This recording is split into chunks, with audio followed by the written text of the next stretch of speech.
entire game. So we're excited to see how this Babbitt matchup works out. At the end of the day, they're really just looking to contain, try to keep Babbitt out of the play, keep him running around the field, and get him as tired as possible. But luckily, this Empire team is relatively deep. Despite a number of players as we normally would, Chris Kocher, as previously mentioned, is out of the play as of he's unfortunately also having hamstring injuries. In fact, only about 30 minutes ahead of game time, we did not expect to see Mike Drost out there. He unfortunately also sustained a minor hamstring injury at the very beginning of the game. But fortunately, we can see that he is rostered, he is in his cleats, and he's feeling good.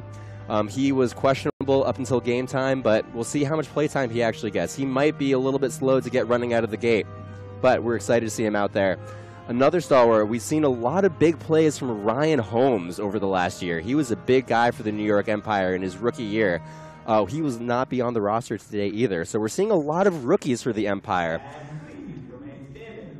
A lot of great players like Taylor Kalamakis and Jake Price. I know Jake Price is actually coming over from 2 seasons with the Rumble last year. Unfortunately, as we know, the MLU is no longer an existing organizing body. However, we have seen a number of players move over. Primarily, this happened about 3 to 4 years ago. We saw players like Markian Kuzmowicz as well as John Wodach come over from the Rumble, but Jake Price is now also joining his former Rumble teammates.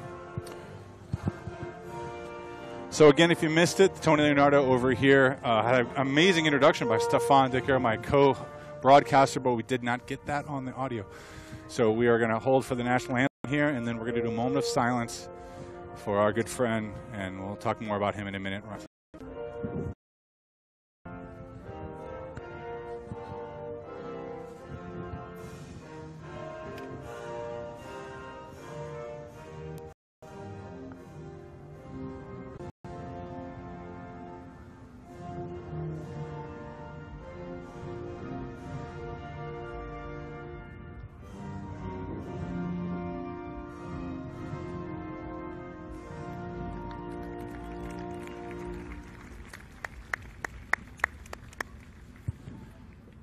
Thank you for that. So we're going to do an announcement here. If you see down, there's a photo of Ryan West, who would be right now partying. Ryan passed away 2 days ago. He was a great organizer here in the city. I've played with him. You've played Ultimate with him. We've hung out with him. Not much more you could say about Ryan, and that he did everything. So there's nothing he didn't do. He was not only a great Ultimate player, but a great human being. He constantly ran fundraisers for a number of different teams around the city, and he was a community advocate. It didn't matter how long you knew Ryan. He was immediately your best friend. He was someone that you wanted to hang out with at the parties, we wanted to hang out with on the sideline at the fields, and one of the best people to really come through the New York Ultimate scene. The King will be greatly missed. And, you know, it sounds sad to do like a tribute to Ryan West because, you know, that's a sad sort of thing. But that's not the way we roll. That's not the way Ryan West rolls. I think this man likes to, he always had a good, he would always learn to do a little bit of anything, and he would do it and have fun with it. So, and I know in his hospice care, he had a no sad zone. There's an event going on today, right now at the Belfry downtown Manhattan. Here we go. One of his songs, Private Eye. So we're gonna stand up and we're gonna do a little dance for Ryan.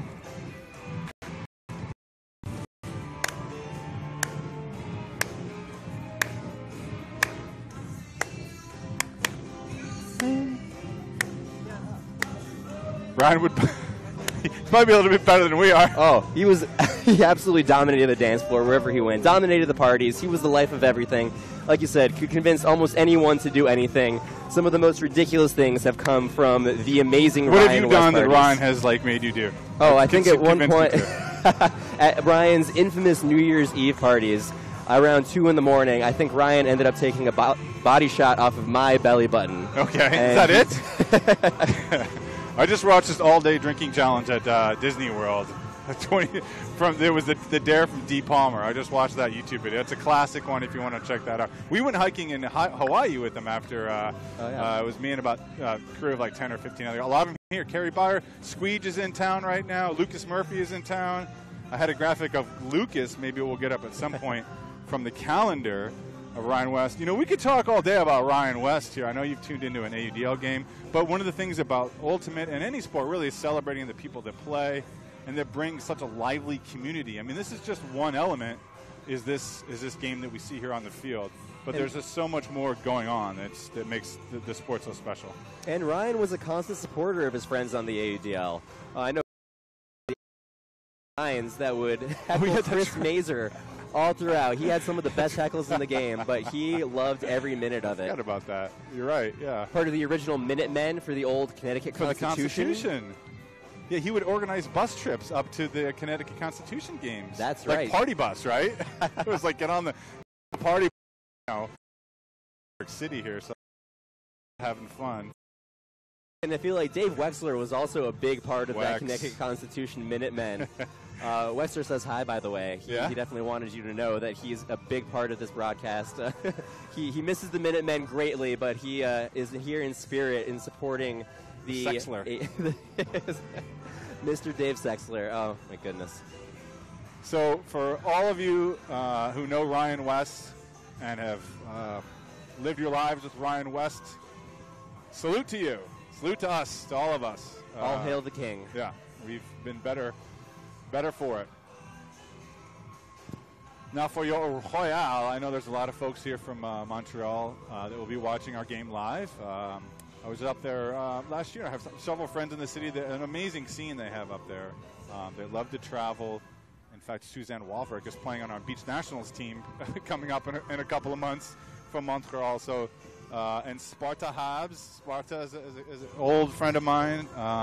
Sheila Quintos, the legend herself, who is one of the key officials in USAU Ultimate. But let's talk more about the Royale team here. Now, they did bring in the Boston guys. They have Christian Foster. They have Dave Ferraro. Dave Ferraro played with them last year.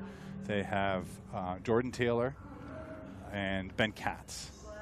And last night we saw, as you had mentioned earlier in the broadcast, Taylor with the game in overtime, D'd up by Taylor. So instantly these guys are having an effect on the team.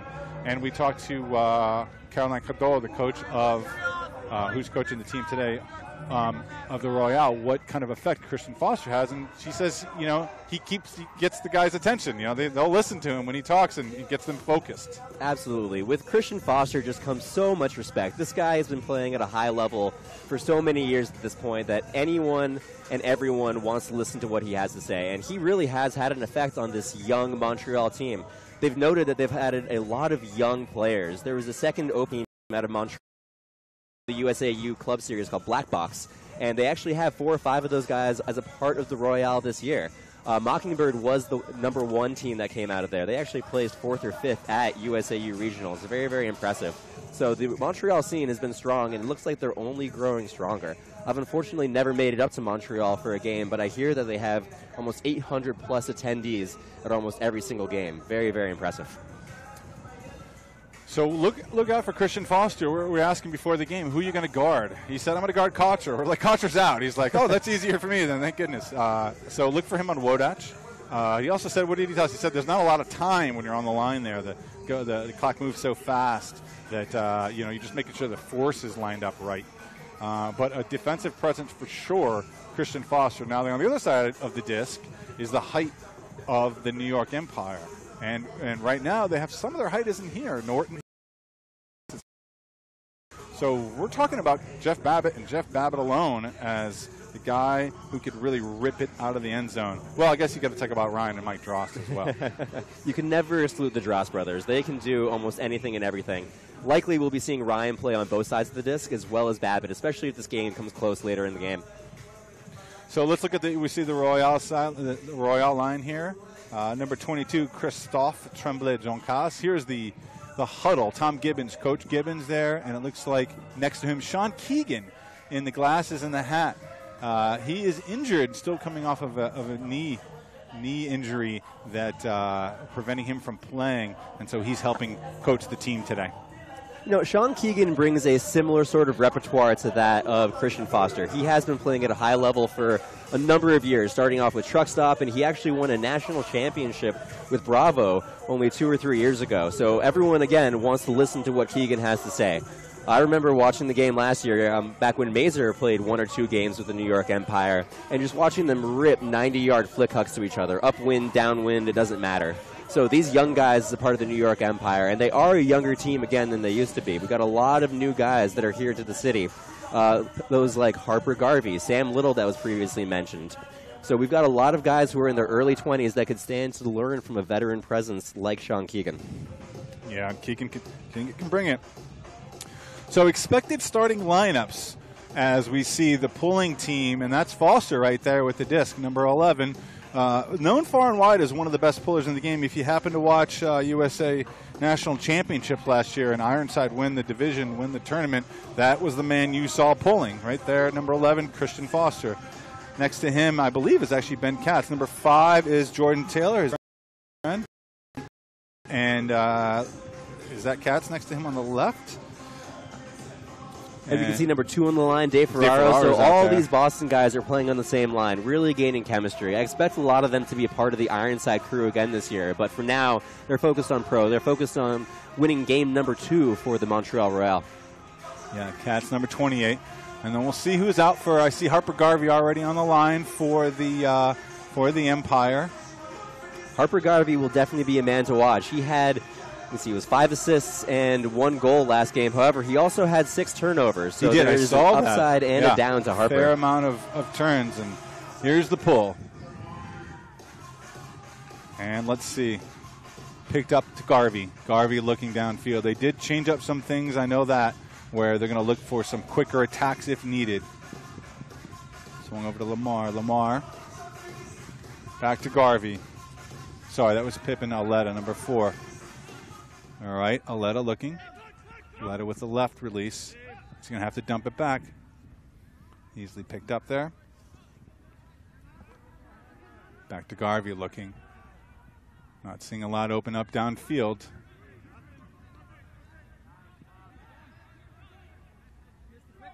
Kuzmowicz. There's Sam Little getting some playing time right off the bat in the O-line handle. Here's a shot deep.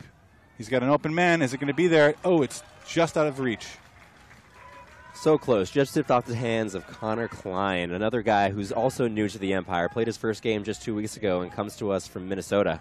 You know, I tell you what, that got pushed down a little bit by the wind. He came in hot and fast there. Klein got a hand on it, but you can see right there that it's coming in pretty fast.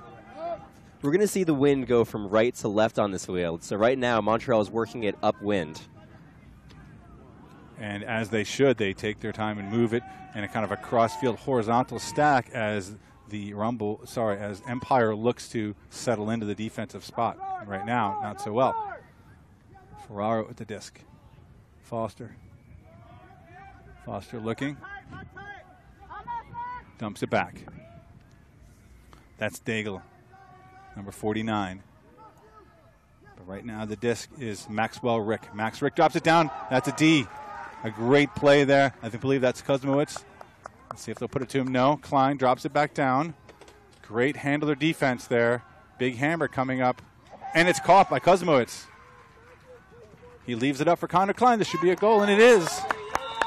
All earned on a bookend type of play there from Muck. Markian Kuzmowicz gets the D on the handler defense and throws it up to Connor Klein for the goal. We had some time to talk to Christian Foster before the game, and it sounds like they really are implementing a strategy that they expected. They really want to work it across the field in a horizontal motion. They want to make the Empire run. They think that they are in better shape right now, and they think they can just grind them down. An unfortunate miscommunication on the handler end there, but we expect them to run a very similar offense moving forward.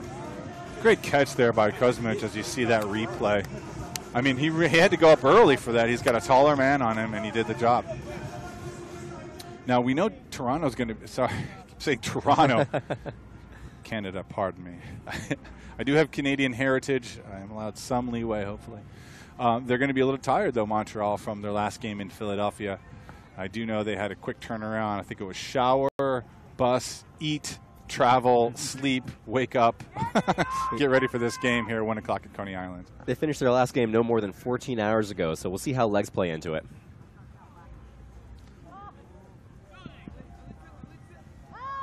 That's Arsenault. Arsenault, a big player from the. There's 81, Kevin Quinlan. He's the guy to look out for. And, of course, his partner, Grohl, is the other one. Bonan, number 44, with the disc right now, is a French native. Oh, is there going to be a call there? And I believe there is, yes. Looks like the receiver was taken out a little bit on that play. An unfortunate play by Jeff Babbitt. Looks like his feet might have gotten tangled in with the Montreal player. And that is Andre Arsenault, who is walking off the field there gingerly. Let's hope he's okay. So Montreal will get the disc on the line here. And that's Bono. Oh, teed up. Wow. An amazing block by Josh Aloro. Yes, yes. Work, Ryan, work. Aloro, new to this lineup. He was with the team, of course, last year, but not last week. That's right. He'll be taking a lot of the spot for Chris Kocher. Definitely expected to see Josh more on the O-line, but it looks like he's going to be the center handler for this D-line. The guy can move and swing the disc all day. Ryan Drost gets it up to Taylor. Sorry, Sam Taylor, yep. That's silly. That's a little silly today. And they're looking. Good defense here from Montreal. He's got to put it deep, but he's got a man. Can Ryan get there? No. Oh, just a little too far. He had that one on the ropes. Yeah, Lamar count high. Had Ryan Drost there, but it's a long field to work with, although it will be a little bit of a downwind action for Montreal. Fat Matt Lamar is never afraid to shoot it deep. I was fortunate enough to play 2 years of club with him, and he would always jack it up whenever he could. Oh, so there's a Bonneau and a Bonnat. No wonder I was making some mistakes. Quentin Bonnat is number 44, and Bonneau is number 7. Is that Nasser? Nasser Vogel with the disc. He's down. There's Quinlan. Watch out for his throws. Threw for 85 points last year. And they swing it over to Arsenault. Sorry, Genet. Genest, number 17. Back to Nasser. Nasser drops it back. Have to go there with the disc. Looking. He's got his man, Quinlan, who this Empire team is focused on. Quinlan finds his man upfield. Had Nasser wide open, didn't throw it to him. Count is getting up a little bit. Has to go inside out. D'd up easily as they try to cut through the field there, and Drost was there for the D, Mike Drost, in position. So already Montreal looks a little out of focus, out of rhythm, Stefan. That they do, which is surprising. They came into this game looking very, very focused. Their warm-ups were intense. Christian Foster gave them a nice little pump-up speech. I expect them to see a turnaround later in this game. They did start off very slow against Philadelphia. They were down 3-4 points almost the entire game. Started off down like 6-2. Here's a big hug to Ryan Drost. Can he get up there? No, D'd up. Beautiful D from Montreal. I believe that's, let's see, Kevin Grohl, the Kevin boys, as Grohl gets up and big over Ryan Drost. Back to Montreal. Montreal at 1-0 is leading the division right now. Nice hammer over the top.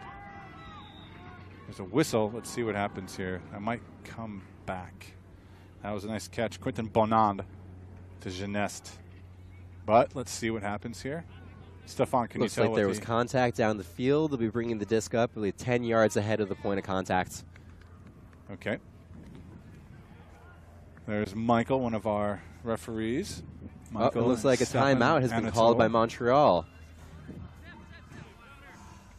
All right, we'll give a break. And we'll come right back up. So interesting to see. This is Montreal's first O point, but they've already had 2 major turnovers. A little disappointing for the Montreal team. Hopefully they can put something back together. They are on O right now. Well, Stefano, I'll just go with this. I watched the game last night. They had 6 turnovers in the final point, or 5. Each team did. And there, as you see, Gruel with a huge play there. So they just kind of back to where they left off, you know. And we know that New York is down some guys. They're down Kocher.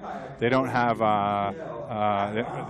well, they got Mike Dross. We thought he might be out for today. They don't have Keegan. They don't have Kocher. You know, this is a thin lineup here. So is this going to be a type of ugly game, almost like we saw the overtime and second overtime last night? It's interesting to see. I think legs are going to be a major factor in this game right now. I know that a lot of these guys may not be used to playing on such a big field. They've been playing club for a long time. We do have a number of rookies in the Montreal side, and they're not necessarily used to playing on just a 20-man roster. It's a lot more tiring than you would think.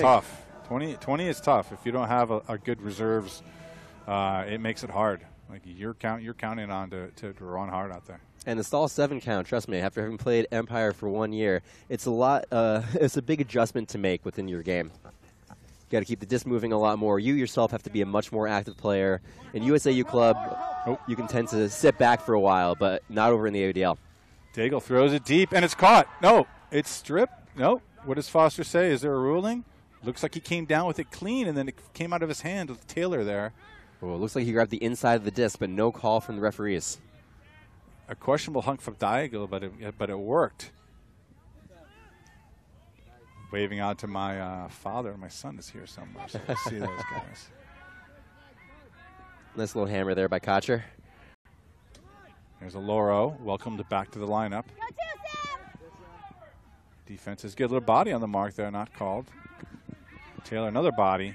Physical, a lot of physicality. You know, Chris Foster did tell us before the game, what do they want to do? They wanted to grind New York. That's right, and here we see a big shot going up. Oh, unfortunately, miscommunication downfield. New York may not be on the same page. Yeah, Kofer there with the, now we saw him downfield a lot. Upfield.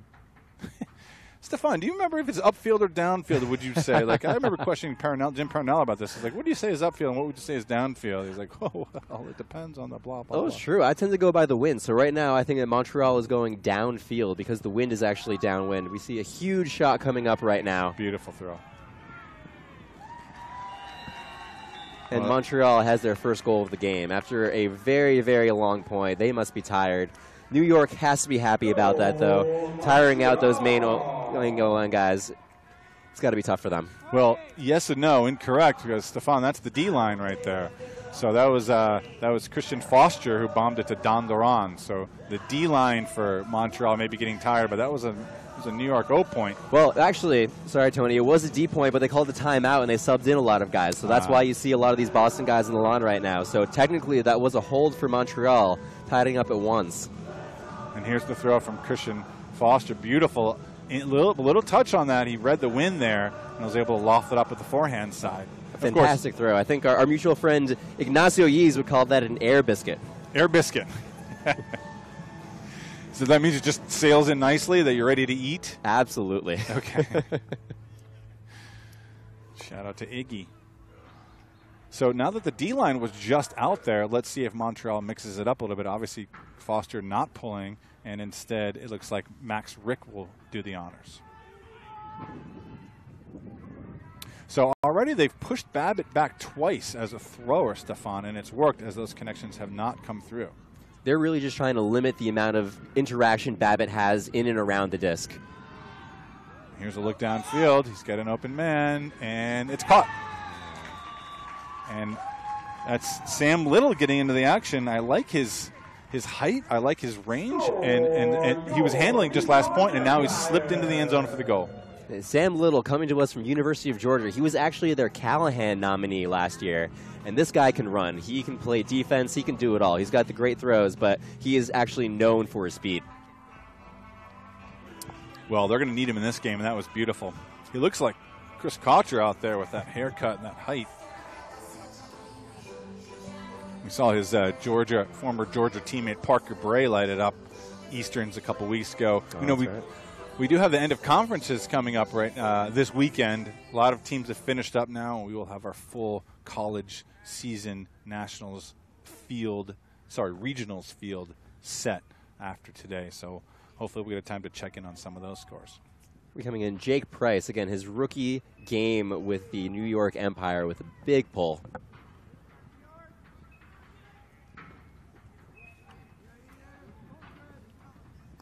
Bonneau moving it up, crossing the field here. That's Geneste.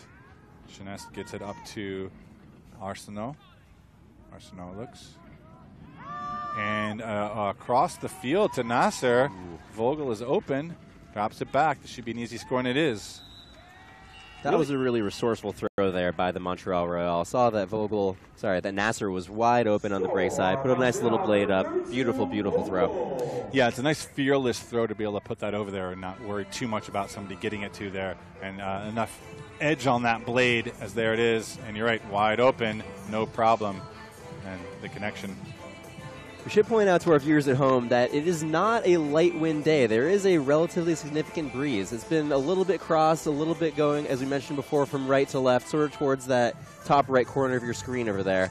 But there is a fair amount of wind, so no throw is easy now. Good chance to talk about Nasser. Nasser, first name about Vogel. He and his twin brother were legendary players when I was playing in my, I wouldn't want to say prime, but maybe like slightly better than I am now as an older man, at Paganello with the Swedish team, the Skogskidens, and then he has played with Goat and he has traveled around.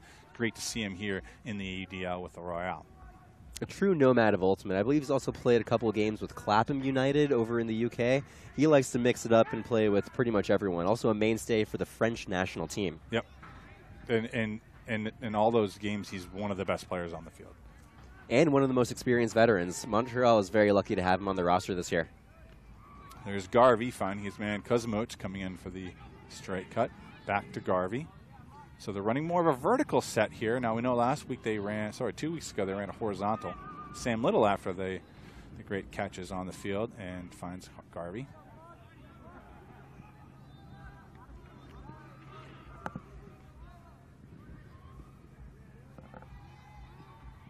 Tight one, but it's there.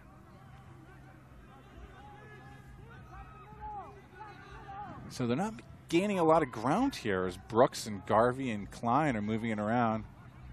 Finally, Kuzmowicz with the disc gets some yardage, and Garvey looking downfield. So they are preventing Garvey's looks downfield, but he finds the scuba over the top, which is nicely done. Kuzmowicz finds his man in the end zone, Connor Klein. The scuba finally broke it down. Kuzmowicz zipped it into Klein, and there's a hold for New York. No, that was really great D by Montreal. It took them a lot of throws to get down there, but that was all focus, no hocus pocus by the New York Empire as they pushed down the field and really got that score in. Oh, were you paid to say that? Did someone say, can you please say all focus, no hocus pocus? But it's true. Now, one of the issues New York had last week was that they were taking too long to look in the horizontal sets at players opening up. And the plus side is Harper Garvey was able to just bomb these amazing throws downfield. The minus side is that once the defense kind of clamped down, they got a little bit tired, and they weren't able to just kind of work it down. So we'll see if they've made some adjustments. The adjustments have already been clear. We'll see if the adjustments are successful this week. We know that Montreal, earlier in this game, their coach mentioned that they have to shut down Harper Garvey. Christian Foster is not as concerned. He wants to see how Harper can play in 2 games. Maybe he just had a really good week out there. But they're going to push Garvey to his limits and make sure that he has all these throws consistently. New York definitely wants to run their offense through this guy, though. And here we go back. Oh, nice huge huck there from Geneste. He's got his man. No, it's too far for Quinlan. Well, you do got to put a little bit of touch on that throw. That's the downwind end zone. So if you're going to be able to put that, you got to push down on your thumb at the end of that throw. Actually, more like your arm, right? So you want it to kind of have a bite at the end of it. That's right, especially on this downwind side. You almost put it up and let the disc sail. You don't need to put nearly as much effort or arm into it here. But you want it to sink down in there. You don't want it to sail out the back like it did there. Ooh, and a big D. And the Callahan. Just outside the end zone, 5 yards. Got excited by that 10-yard marker. Ooh, into coverage. Triple coverage. Mistake on the throw there. Nice poach D by Jake Price. Oh, an unfortunate turnover. And this looks like the end of the Philadelphia game as Ryan Dross there gets into the action with a layout D catch. Let's see if they can calm down as they're facing a little bit of the wind here. Over to Kofer. Kofer looking. Kofer made the original throw into the The poach block by Vogel. Oh, almost another one there. Nice bid by Maxwell Rick. Up to Babbitt.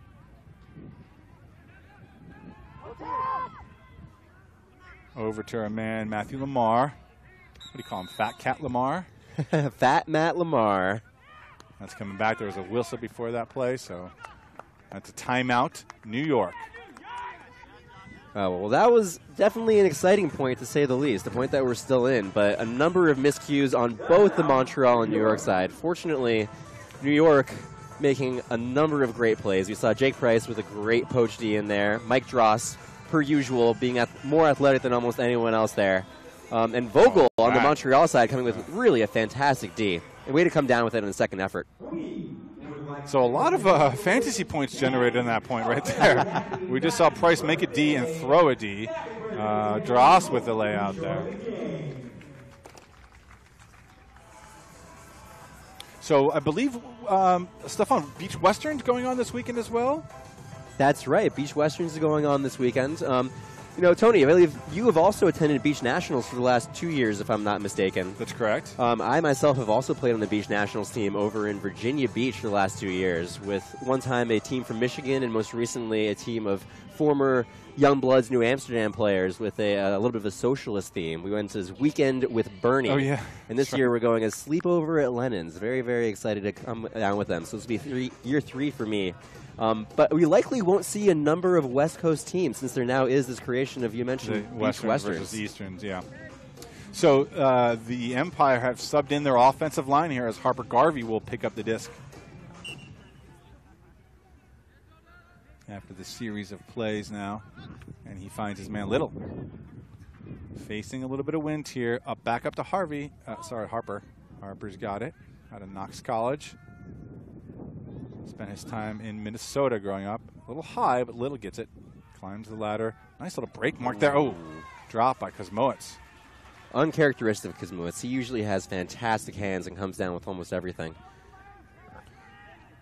This is Diago, one of the main handlers on the D-line for Montreal with the disc. Now drops it off to Max. Double team, and he's going to get the call. That's Rick, one of the Boston guys. Sorry, out of Rochester, Maxwell Rick.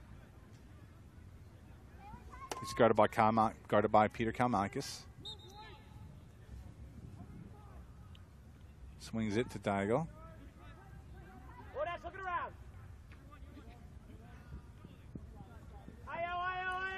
Don Duran drops it. He's got an open man. They find him. That's Jordan Taylor. And a drop. All right, let's see if New York can finally capitalize here.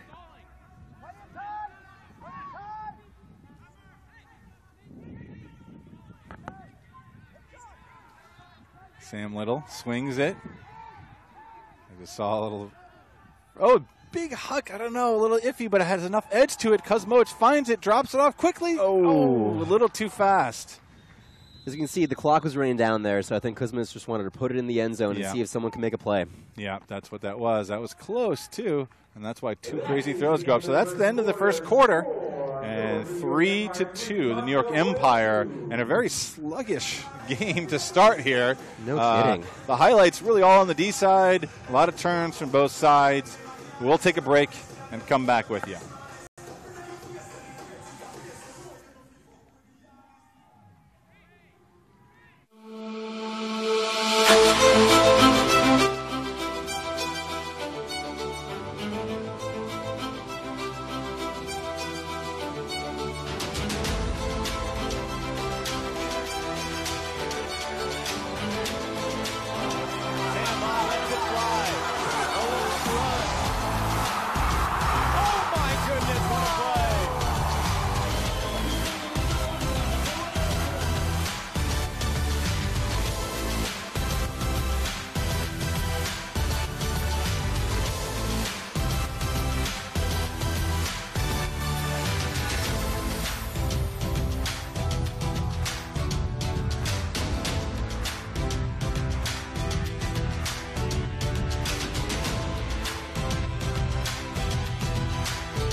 So let's see what New York can do in the second quarter here. So we've got a little friend we have here. A little friend here. Let's see. So 3-2 Empire. It's been a slow period of time here. Tony, that first quarter. Do you think the wind is having anything of a factor in this game? You know, I gotta say it's more just like tired legs and good defense.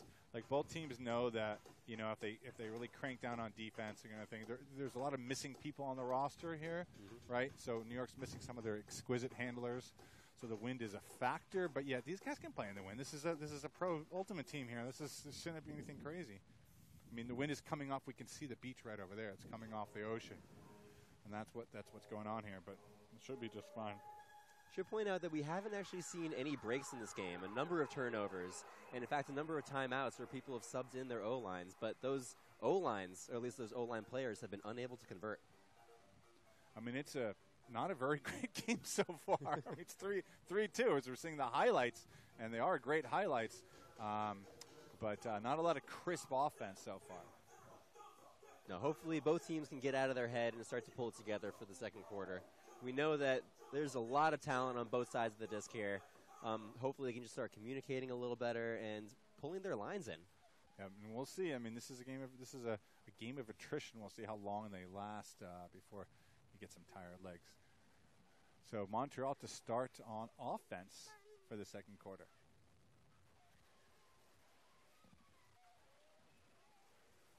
Looks like we've got Sam Taylor from College of Worcester with the pull.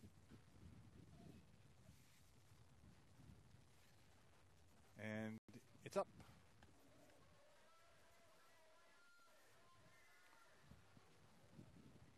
So we'll see if the Kevins can make some more of a difference here. Haven't seen Kevin Quinlan yet. I know that was another focus for New York, was to stop Kevin Quinlan, number 81. Genest here, another one of their O-line starters with the disc. That's right. We can see Ian Guerin on Quinlan now, a matchup we've been expecting since the beginning, though we've seen a number of players try to take him down. Clark Koford, Josh Aloro, but now we get to see the exciting matchup between Quinlan and Guerin. So far it seems to be working, as Quinlan hasn't had too much of an effect. Big rip right now. Let's see if he's got an open man, and he does. Is it going to go too far? Wow, what a bid. Close and just too far for Quentin Bonad. With a D there from Ryan Drost right behind him, and I think the wind pushed that away a little bit. Yeah, we saw that disc sail right out of bounds. As you mentioned before, you want that disc to sort of pop up and then immediately sink down into the end zone. No one's quite been able to master that throw today. Bonan from Pornichet, France. So one of the French players on the team, and a drop from Sam Little gives them the disc right back. Looked like he was looking upfield. Sorry, that was Kofer with the drop. And there's Grohl. Drops it back. Quinlan. Grohl. Genest. Nice throw there as it lobs it in. Let's go there. There's a call. Looks like downfield. Foul on Guerin. So Either Guerin fouling Quinlan. Yep. Ian Guerin, number 22. You see him right there on number 81. A little too much body on Kevin Quinlan. And the official making the spot of the disc for Miguel Godard. And Godard has his man, but lost it too high. No, caught. I think that's Bonand again from France. What a grab. No, sorry, that's Mike Volpel from Burlington, Vermont.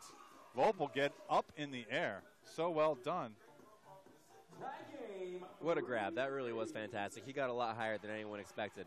It's funny, we can see an interesting combination of French and American players, or rather French-speaking and English-speaking players on this team. We talked with Christian Foster before, and he said that the language barrier is something that's new to him, something very, very interesting that he's never had to experience before. But he's definitely up for the challenge. Part of the reason he took this roster spot with the Royale was in part because he didn't know any of the guys in the team. He wanted to meet a new community of people, get involved with a new group of players, and he's really excited to be out there with these guys. Well, if anyone's planning on going to Beach Worlds in France this year, that's a good opportunity as well. So tie game, threes here, and a roller pull from Foster. If you want to curious where we are, it is at MCU Park here in Coney Island. home of the Brooklyn Cyclones. I believe that is the single-A team for the New York Mets. Is that correct? That it is. Going to a Cyclones game is always a treat, and we get to go to Nathan's. Actually, this is the home of Nathan's, right down the street. Nice quick movement there. That looked like a play call as Garvey finds his man, Connor Klein, in the end zone. So the roller pull ineffective, and in 2 throws, the New York scores. A rocket throw from Garvey there. You know, Foster might have underestimated him. Looks like he still does have the throws as we expected. That one wasn't too difficult there. Just a little bit of zip on it. It was he's in power position. Oh, wow, he actually held it long enough that he's not even in power position anymore, but a little I.O. there, and he wonderful zips it. break throw. Yeah. That's almost a 50-yard throw. We have to keep in mind that these fields are a little bit wider than that in USAU. So USAU plays on 40-yard fields. These are about 53 yards wide, and that was almost a full field in the width throw. Yeah. Really a great break by Garvey. So we can see the boardwalk behind us of Coney Island, and every now and then you see a ride. The roller coaster, I see the spinning ball that shoots up like a rubber band up into the air. It's very exciting. People do come down to Coney Island for the hot dogs and the roller coasters. And the ultimate. So Vogel looks, drops it back. There's a little bit of a junkie zone here from New York as they're taking their time. There's the point person, and see there's no mark here. So they're just isolating right now as Genest, and they're letting these 2 guys run, and that's no problem so far. Genest still being tightly guarded, though, as they're giving Godere the open looks. That's Gruel with the disc. That's Quinlan, I believe. Yep. Kevin Quinlan puts it up. No problem from Gruel. Gruel's around. Now the defense is tightened up. Forces this throw to go backwards as they're trying to cross field here. A lot of touches from Godere. Ooh, misread by everyone. Almost caught after this air popped into the air by Genest. Oh, an unfortunate turnover from Montreal. Let's see if New York can capitalize. We've got a man fell down, and now he's an open man into the end zone. And is he in? Not quite in yet is Lamar. He drops it in for the goal. Nice little run there down the far sideline, and New York collects its first break of the game. New York was able to successfully work it up. It looks like one of the Montreal players actually wanted a foul. Sam Taylor looks like he might have given his guy a little push there as he catches the disc wide open on the break side and puts up a nice, easy throw. And then we get Lamar with a great little dish into the end zone.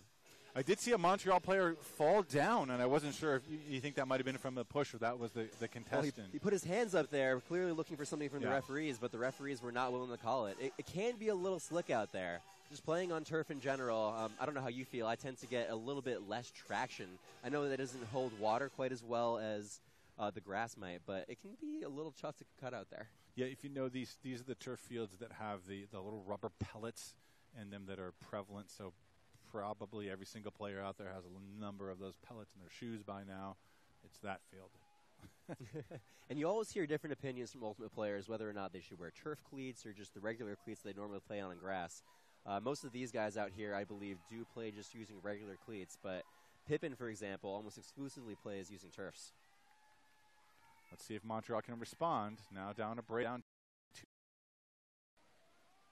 They sling it through the middle. It's Ferraro. Finds his man, Foster. Foster will put it. He's got a wide open man, and it's a goal. Nope, sorry. Short of the end zone. Drops it back. That's Max Rick. Max looks for the break and around, and he gets his around throw. Flings it in for the goal. Well done to his teammate Foster as the D-boys come in for the O-line and get it done for Montreal. Really a nice series of breakthrows from the end. The thing about this AUDL field is that it's just so big. There's so much space to throw to. So all you need to do is put up a nice little chippy shot. But that also makes defense a whole lot harder. There's so much more ground for you to cover there. And we can see Montreal, 2 easy backhand breakthrows.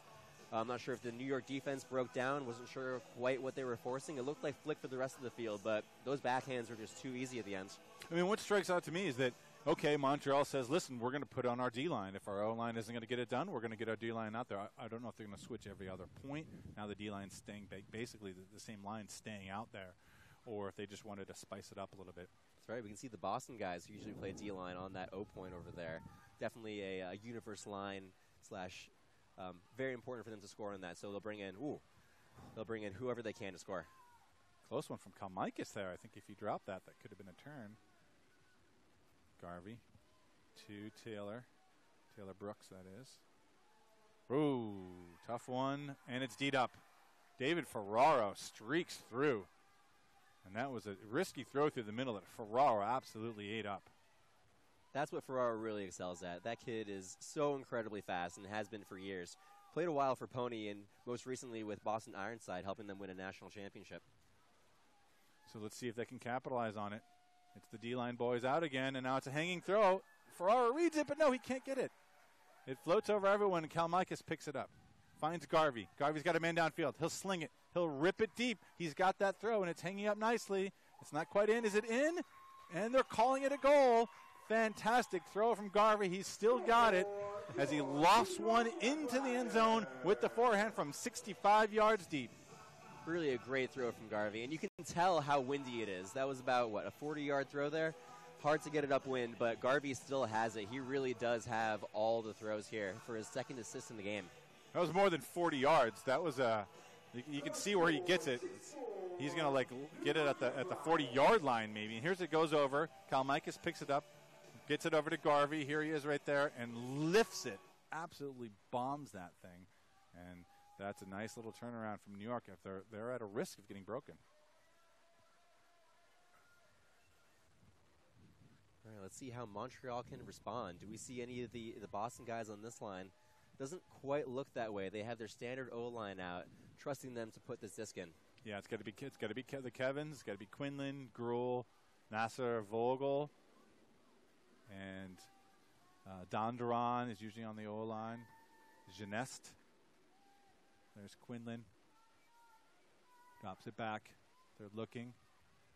They've got two handlers back now. They're in a looks like a host tag. They're isolating the guy in the middle, but it's a turnover. Quinlan can't get to it. Too much zip on that disc. Kofer picks it up. Kofer's looking. Kofer throws it deep. He's got a man, but he's covered. Babbitt makes a play, but he can't get to it. New York is definitely not afraid to shoot it to Babbitt. They know he might be the most athletic guy on the field, and they're willing to let him make a play. Pushed away a little bit much by the wind, perhaps, but no excuse. It's a turnover. Montreal back with their O-line. And they're looking. Easy swing out to the flat, through the middle. No problem here. And it's a rip. Babbitt's chasing. It's like Lamar is chasing. It's up in the air. Babbitt gets it. Jeff Babbitt hangs just enough for Babbitt to get there. And sorry, Laura, that's him right there. We'll scuba it down the field as they look to run quick. As both teams look a little tired, this could be the play. This could be an important point for New York if they can score this and get a break. As they've got Montreal on the run now, and now it's back into a little bit of the slugfest, a little bit of the sluggishness. Quick sling over the side now. They've got some open room here. Mike Dross puts it. He's got a man up. It's Deed. Is there a call? He wants one. Aloro's looking. No call.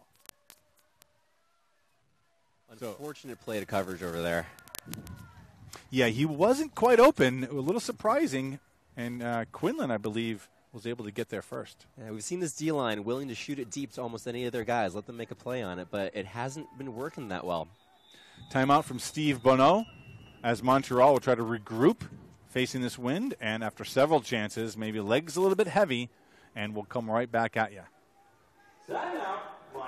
So, Tony, you think we're going to see a lot of changes over here on this D-line? New York tends to run about 8 to 9 guys in their own line and reserve the other 12 for D. Do you think we're going to see a lot of these guys come off from their starting D-line and substitute them with fresh legs, or just let them have at it this early on in the game? That's a good question. So it's like, well, what do you do with Jeff Babbitt? Here's Jeff Babbitt making the play right now. It's a D point. You kind of feel like you got him in a good spot to make it. Oh, that was clean look there. That was Quinlan going up. Both guys going up with a low. Or just close play, though. So, Stefan, back to your question, you know, do you keep Babbitt out there? Now, last game I saw, I was like, wow, you know, I didn't see Babbitt out there enough. I'm wondering if he, and I go back and look at Ulta Analytics, he played 31 points, the most of anyone out there. 31 minutes, sorry, 22 points. So, yeah, do you tire him out and keep him out there because you want this point, or do you try to get fresh legs out there? That's the question. Well, there's no doubt in our minds that Babbitt is absolutely one of the guys on this team. So I wouldn't be surprised if he stays. And it looks like he is going to stay on at this point. Yeah. I saw Loro, Babbitt, Ryan Drost. We see Jake Price coming off. So Lamar. Yeah, Lamar's out there. And that's Haskell, new addition, guarding the mark right there. Lamar. Almost a D from Ryan, and Foster looks for the call and gets it. Ryan doesn't agree, but Christian Foster will hold the disc. So Christian Foster was added onto the line for Montreal. That's right. With this win right now, his throws are going to be pivotal to the game. But he drops it back. That is Ben Katz. There's a D. No call this time as Ryan Drost gets his man. Foster still looking for it. That's a good matchup there, Ryan Drost and Christian Foster. Now New York with the chance. Over to Lamar. Lamar looking. No one's moving. Mike Drost is moving. Where's the coverage? There's no count, but let's see. Here we go. Drops it back to Oloro. Oloro slings it down the center. Haskell. Haskell fakes. Haskell's looking.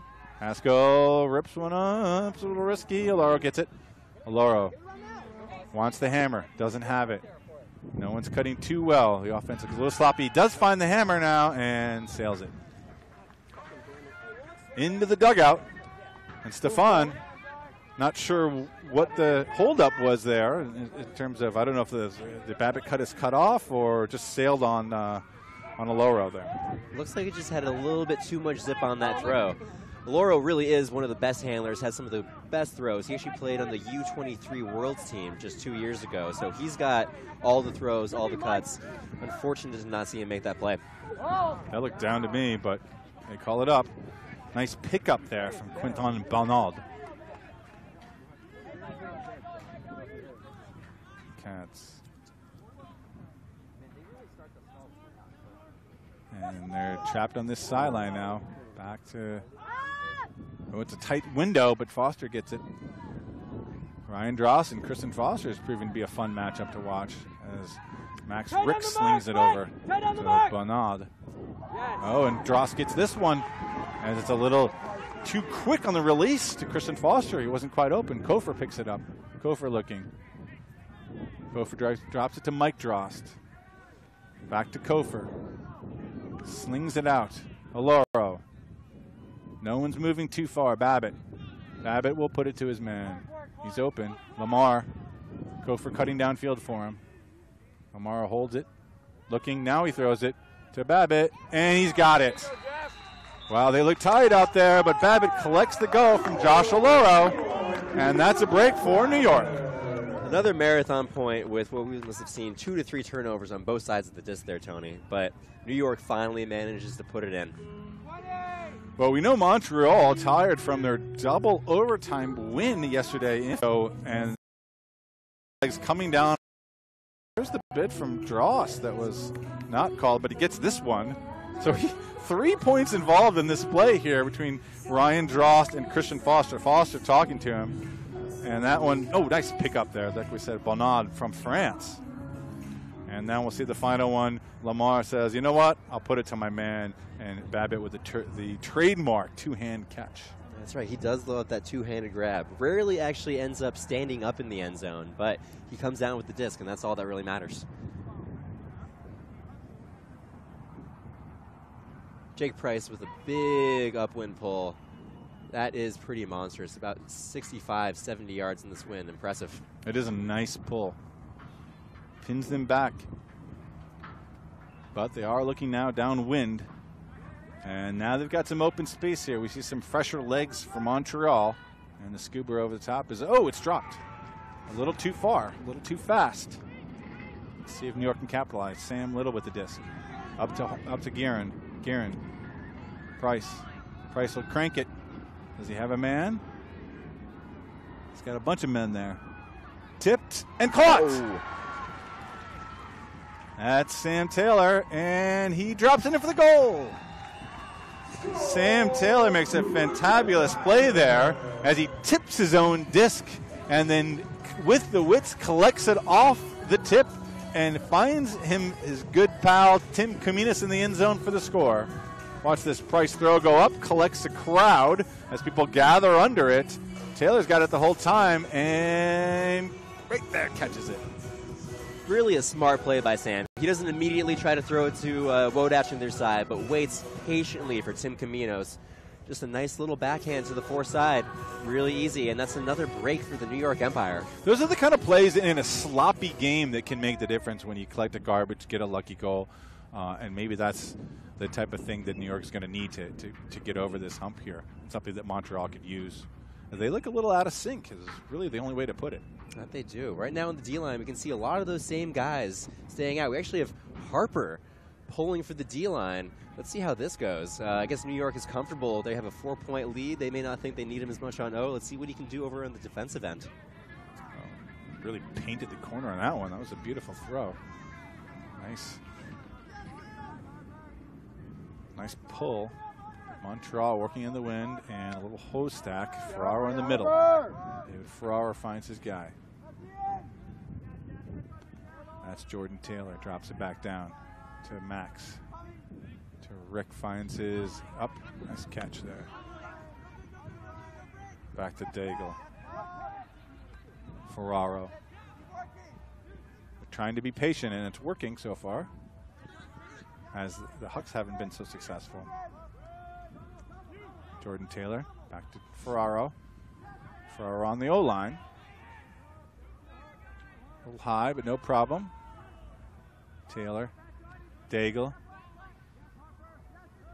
Daigle looking. Defense now starting to tighten up for New York. But Daigle's got a break swing if he can get there. Can he just a bit outside. Unfortunate. I was about to say that Montreal offense is finally looking like what we're used to, looking like how they were playing in the fourth quarter of the Philadelphia game last night. Really patient, really crisp throws, not trying to jack it deep. They know they don't have a lot of tall guys to match up against these New York players. Yeah, it was a nice little give and go there. We saw it too. And nice patience. Oh, Wodach almost throws it, but no, picked up. That was Ryan Dross comes over to clean that up, fortunately, for New York. A nice little save. Up to Auletta. Auletta looking. Auletta wants to put this, but he drops it down to Ryan Drost. Ryan Drost looking now. This is good. This is good movement from New York. They don't want to throw it away yet. Maybe later. They're saving their throwaways for later. Oh, spoke too soon. Right now. Picked up by Montreal. This is their 0 point. Daigle. Daigle finds his guy. That's Jordan Taylor. Taylor. Daigle. Ferraro. Looking. Good defense from New York here. They're really forcing the angles, but through the middle goes Ferraro, and a nice throw to Daigle. Daigle with the hammer over the top. There's a little bit of a crowd, including Babbitt, and Babbitt's going to get there. You just can't put up balls like that anywhere in the vicinity of Babbitt. He's going to eat them all. Dross could not get to that one. A little sloppy out there. And everyone's a little upset. I don't know if there's a call. I saw a spike disc on the sideline from Montreal. I'm not sure why. This would be Montreal's disc. Let's Ryan Dross time out. That's right. Both players moving to the sideline. Oh, that was unfortunate. Yeah, there's one of our referees, Anatole, saying no call. There's no call here. Ryan Dross upset that he couldn't get to that disc, and we have a timeout on the field. You know, it's nice to see Matt Pippin Auletta has really evolved his game over the last couple of years. We actually saw during the last New York Empire game, he had only 1 assist, 9 completions, but 3 goals. We've seen him pushing downfield a lot more. Normally, he's known to be a guy that's going to jack it up into the air and let his Empire teammates sort of eat it up. But this year, he's been pushing downfield a lot more. No doubt he's still a handler, but he's actually been scoring a number of goals and being really smart about his spacing in the field.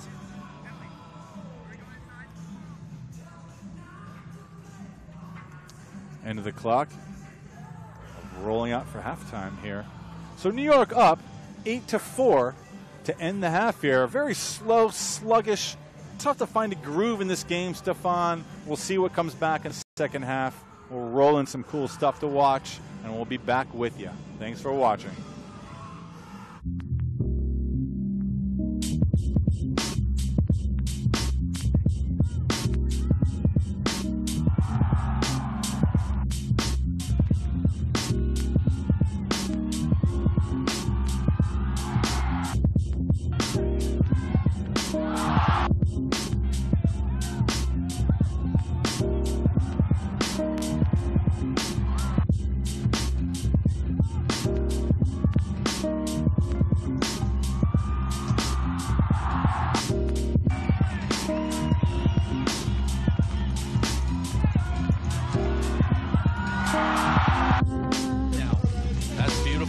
Look at that big fake, and then a flick. That's incredible. Inside out.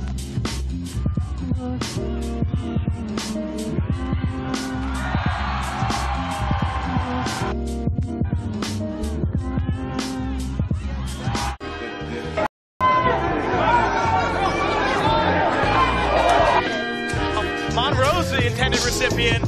He's all the way to the far sideline. He goes up, but it is ripped away from him.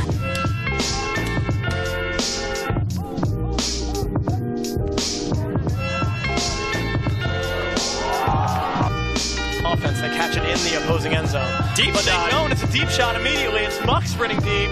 Duke chasing. Great ground, and oh my goodness. Catches it leaping.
the halftime graphic and then.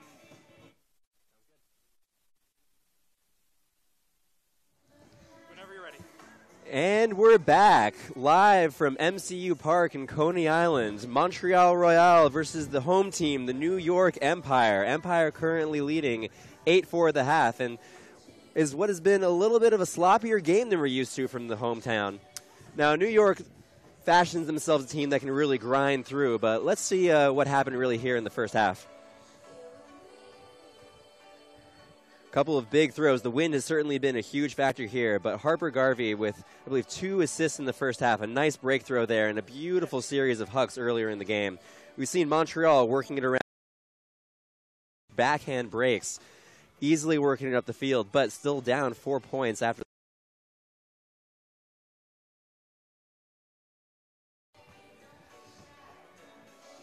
A number of great defensive plays on both ends, but here we can see number 7, Taylor Brooks, reeling in a great goal. But the wind, as previously mentioned, has been a big factor. Jeff Babbitt coming in and eating almost anything that comes out, even within his vicinity. Ryan Drost and Christian Foster have likely been the matchup of the game. Those guys really pushing each other around. Christian Foster thinking he should getting a number of calls that really haven't gone his way, but Ryan Drost keeps putting the pressure on.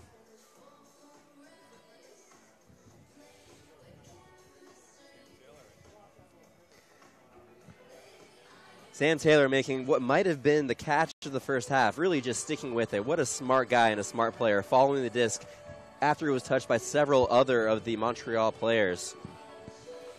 And then we can see Jeff Babbitt coming down with a large... Montreal can beat the rush, but New York cannot beat the rush. Montreal can be beaten by New York. You know, a little bit of a mix run. DC is looking good. Who do you see coming out of this the East Division here this year? It's a great point. I mean, we're going to see DC's looking fantastic, even though they don't have Nicky Spiva this year. He's been a huge player for them in the past. He's going to be over down in Philadelphia.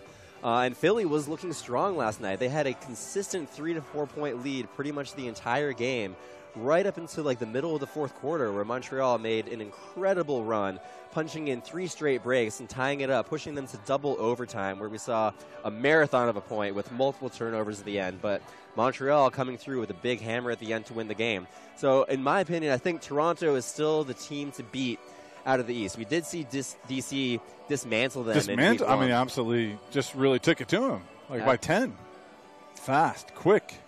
Everybody was playing. And I don't know, Stefan, if you so the coach of DC, now they've had Dutchie was the coach for a while, Alex Gesquire, who also coaches the Team USA team squads. Well, and now he's not there. He's been replaced by Daryl Stanley, who was the former coach of the Philadelphia Spinners last year in the MLU division. Daryl Stanley is an excellent coach, and I'm not so sure everyone realizes that in the league, but they're going to find out more about that. Didn't get to see the end of that Raleigh Flyers game, but I know Stanley's going to make that team even better. And so I think that's a team I kind of see them as more of the favorites than Toronto this year, perhaps. It's an interesting point, and noting that Dutchie is no longer their coach is also interesting. Dutchie primarily has experience coaching a women's ultimate team, and while the games are very similar, the way it's played, the level of physicality and whatnot, may not have translated well to the AUDL. The DC Breeze never quite made it into that Final Four. They never made it to championship weekend, so we never saw those guys on the big stage on ESPN3 as they were being broadcast last year. They've made the playoffs in advance, but they couldn't get that next level. So we'll see how this coach, who has been, as you mentioned, the head coach for the Philadelphia Spinners, has an extensive resume working within professional ultimate, knows how to play with men. Let's see what kind of level of intensity he can bring that new DC team. And here in New York, in this game, going back to what we've seen so far, just really not a very exciting first half. And it's just a lot of uncrisp offense, a lot of missing pieces. I think that's a big factor, really. Just the players that aren't here, that aren't suited up for this game, can make a big difference. And it's early in the season. You know, Montreal's coming off of their first road trip, their first 2 games of the season. This is game number 2, long travel. So, in fact, one of their guys that we should talk about, Mauricio Martinez from Colombia, one of the stars in Colombian Ultimate, is here today but is not playing, and we'll see him later on. So a little early season jitters for both teams, and some injuries and some missing players, I think, are contributing to this type of game that we're seeing right now.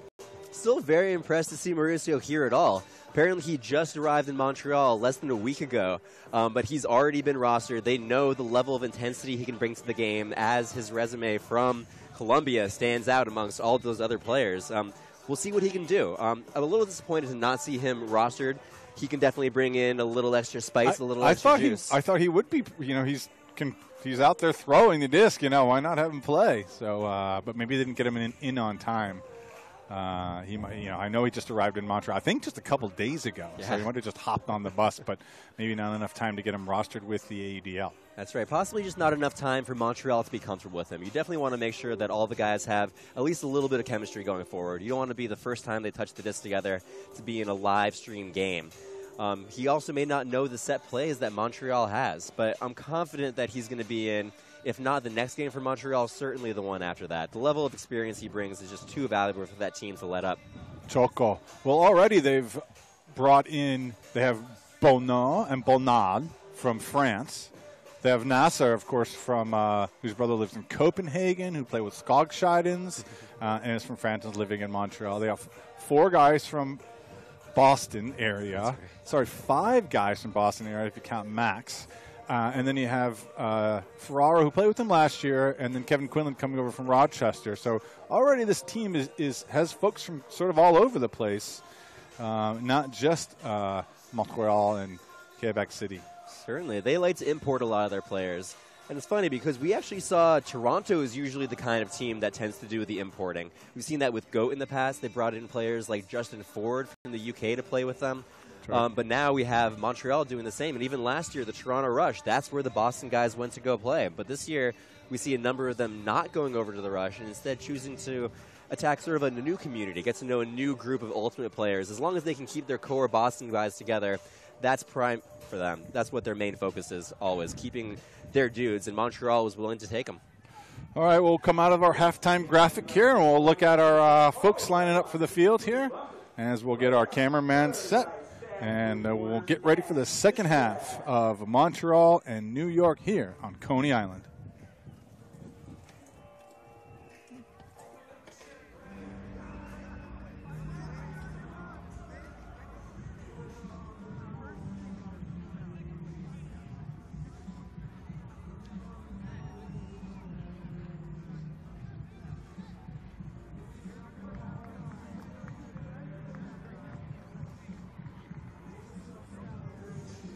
So, Stefan, let's ask this. What do you hope to see in the second half from Montreal to get back in this game? Honestly, I'd like to see a little bit more patience on the disc from both sides here, both the New York Empire and the Montreal Royale. I believe Montreal is a team that their strength really lies in grinding players down.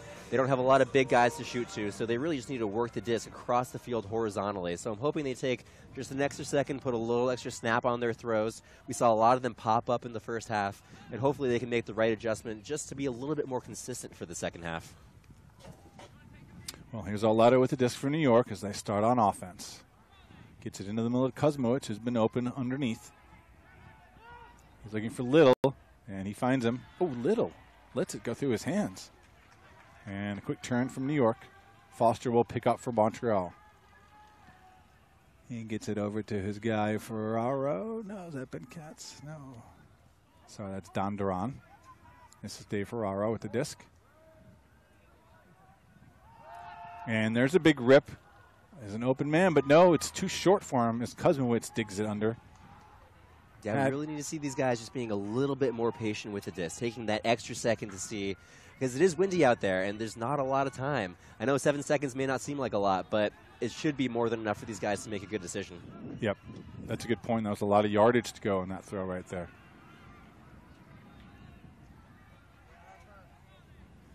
Garvey so far playing a very clean game. There's a push-off call there on Don Duran guarding Garvey.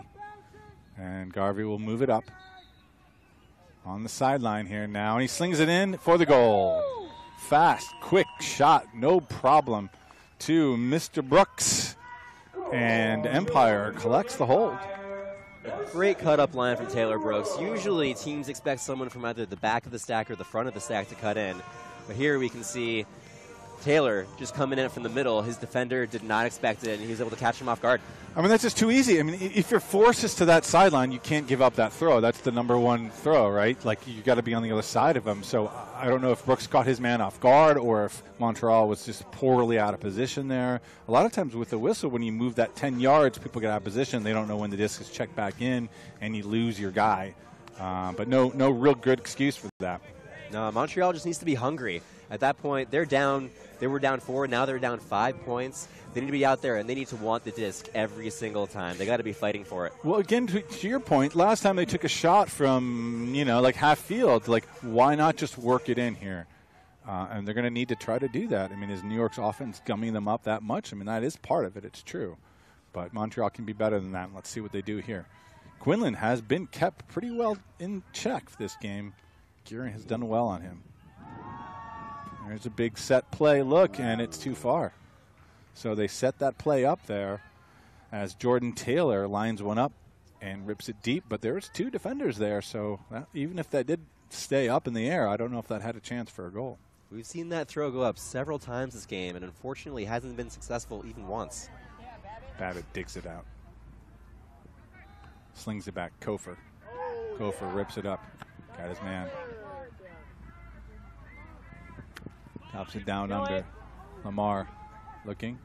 Has a man deep, but doesn't want to send it. Kofer he went up and got it. And slings it over. That's Mike Dross to his brother Ryan. Ryan looking. He's got Mike, his brother, but sends it up to Babbitt instead, who dives for it. As Nassar Vogel makes a bid. But Jeff Babbitt gets to it, dumps it down. Taylor drops it. Kofer up a little high. Will it sail for the D's there instead? Just pop that up in the air a little too much. Yeah, just take an extra second, pump fake if you need to, but put that extra snap on the disc, because right now everything is pumping up when it's going downwind. Sorry, upwind. Yeah, why not take an extra second there, especially on that breakwind side? That's Jordan Taylor. A little bit of lull in the defense now from New York, but the D is there from Babbitt. Wow, 2 great players with a huge bid there, and Babbitt with the extra arm reach over Nassar Vogel gets to the D. What a great matchup to see there. Vogel with years of experience against the youth and athleticism of Babbitt. That's what we really want to see here. Well, I mean, it's funny to call Nassar, the experienced guy, and he is, but he's one of the elite athletes of this sport.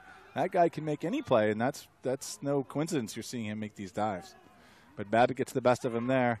Now we have an open break as Brooks pulls it in. Sorry, Sam Taylor. Sam Taylor drops it down to Drost. Drost looking. Can't find him. Drops it down to Sam Taylor. Sam Taylor fakes. Taylor looking to Drost. To Ryan.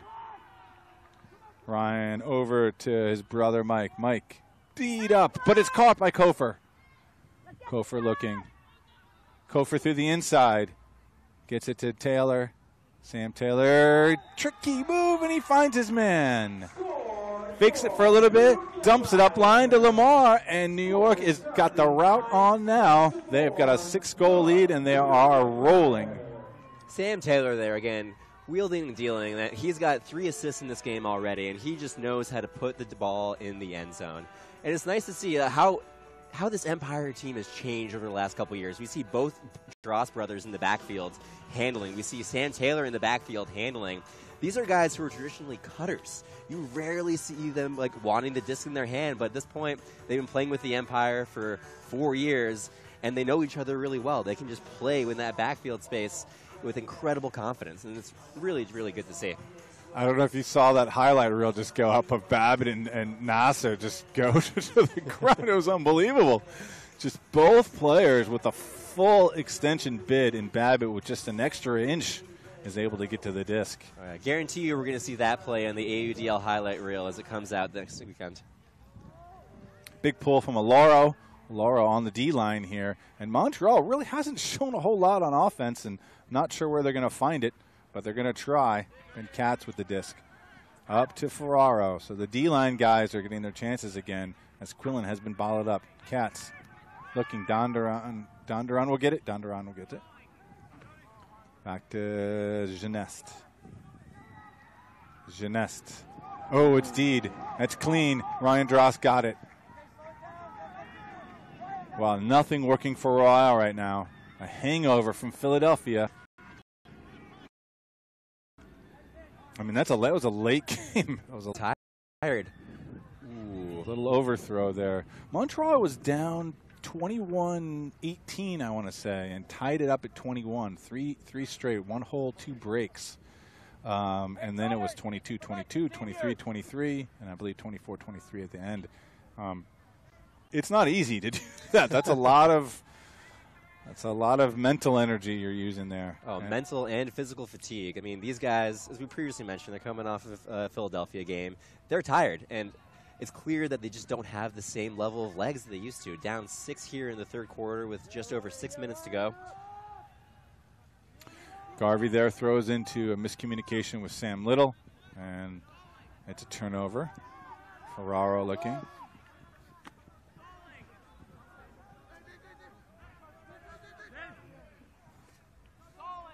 Way to get out of that jam by Ferraro, who's not necessarily considered the strongest thrower, but he's really improved his throwing game the last couple years.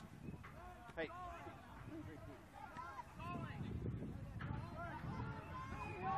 Cats.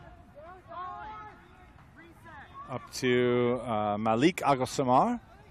Agosamar looking. Count's getting up a little bit. He's going to have to put this, and he puts it. It's a hanger. Who's going to be there? And it's Mike Drost. Sorry, Ryan Drost. Ryan collecting a number of Ds this point of this game. Wobbly throw, but he gets it to Sam Little. Sam Little's got his man. He finds him. Aloro with the disc. A nice quick shot there. Sam Little has got some nice game.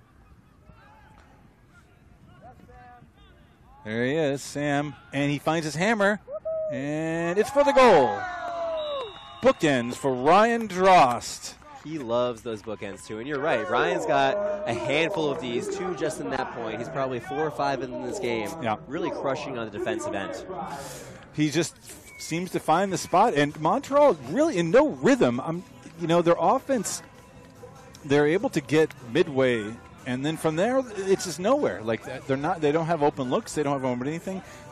They're in danger right now of, I don't know if this 4 is going to hold up for much longer. Like, maybe they'll get to 10, but this is like a single-digit game right now they're looking at here if their offense doesn't find something.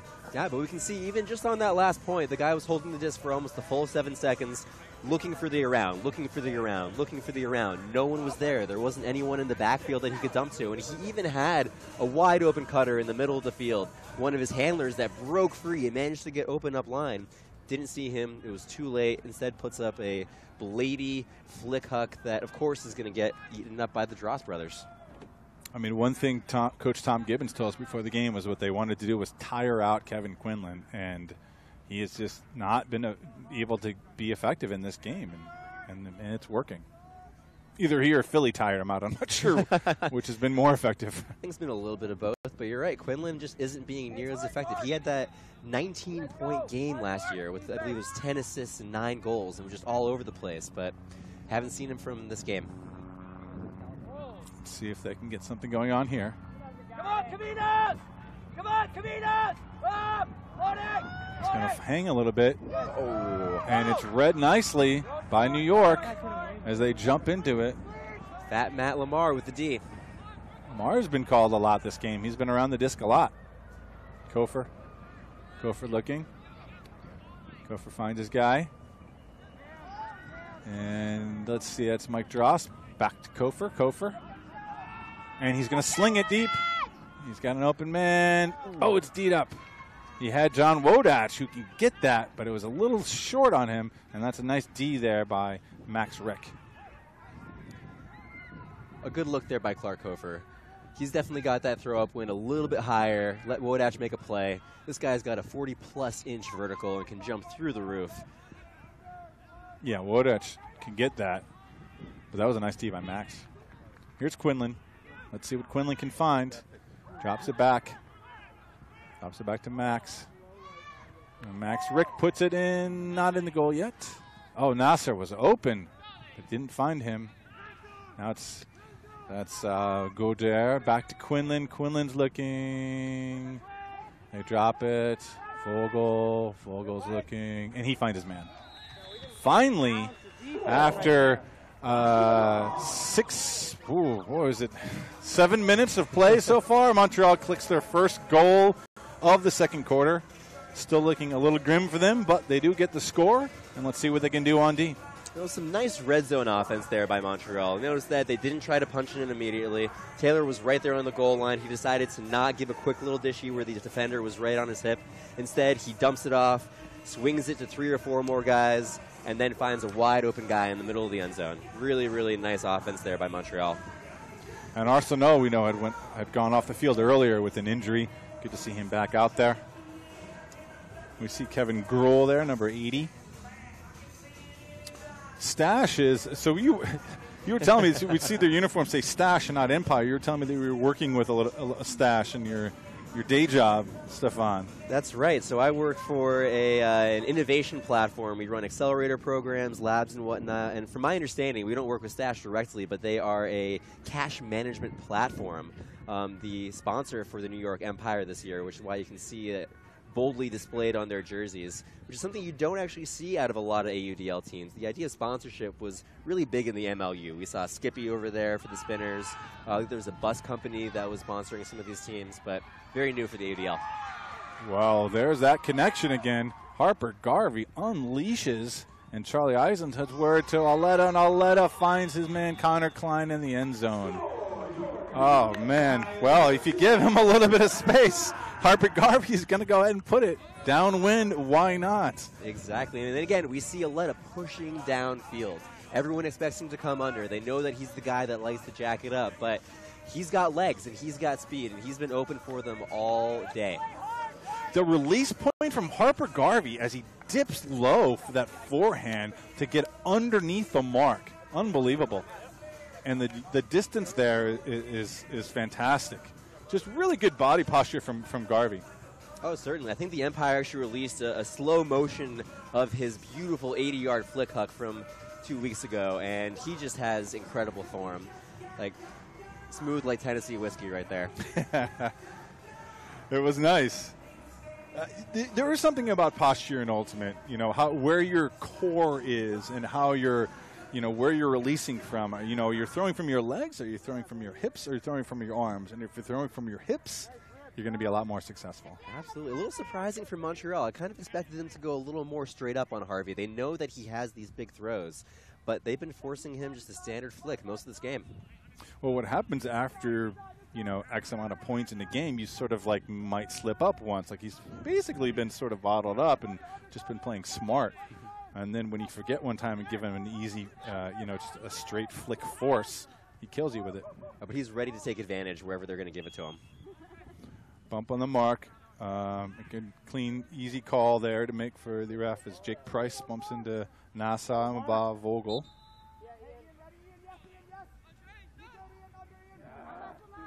Crafty move from Vogel as he drops it forward and back to Vogel. I think the reason I keep saying Nasser is because when he was with his twin brother, there were two Vogels in the line, and there's a turn. So we want to call, you know, tend to call him Nasser, and I can't remember his brother's name. That's right. To his friends, he goes by Naz. Yeah. One time I went to Windmill Windup in Amsterdam, and Naz was actually supposed to play in my team. I was really looking forward to it, and unfortunately he had to bail the weekend before. A real bummer, but it's good to see him out here again, finally over in North America. It's Kalmikis with the disc. Nice fake there from Sam Little. I think that was Little. Ryan Drost with the disc. That was Tyler Haskell with the big fake, sorry. It's Kalmikis. Back to Ryan Drost. One thing last week they did talk about the nice catch there from Guerin. Was not tiring out their players in New York. They didn't want to, you know, run into what happened in Toronto where they just like lost, you know, focus in the third and fourth quarter of the game. up for the goal. Excellent movement. They kept on the line, but they used both sides of the force, and it's a goal for Tyler Haskell as he's on the board. That was a really, really impressive point there by Mike Dross. He had a beautiful little IO upline flick to the handler right in that pocket. And again, you can see it at the very, very end. A nice little IO out into space, keeping it wide open for Haskell, making it easy for him. So everything working well for New York as they're cruising here in their second home game of the season. Their first and only at MCU Park. And this is a team that, you know, Stefan, we saw Kocher out there. You know, he's basically healthy. He's got a little bit of a tweak. Didn't want to play this game and risk anything. He's got some World Games thing. They've been Yacht coming in at the end of the season. They've got some ballers on this team. We've seen how good Little is, how good Harper Garvey is. That expects to compete for the championship weekend, and this is a good sign for them if they can show some muscle in this game. Absolutely, but per usual, Toronto is always the blocker for New York. They're currently, 0-14 against Toronto during the lifetime of the franchise? Yeah, 1-13, yeah.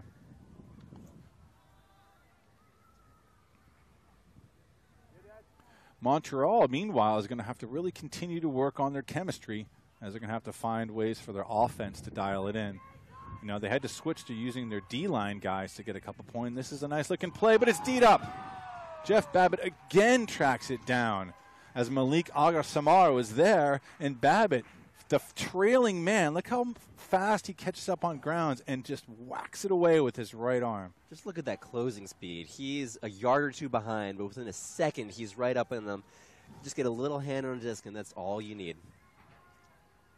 And he had to go with a right hand and push it away with that. And amazing. And he didn't even try to catch it. I think that extra step would have prevented it from maybe being a D. So excellent play all around.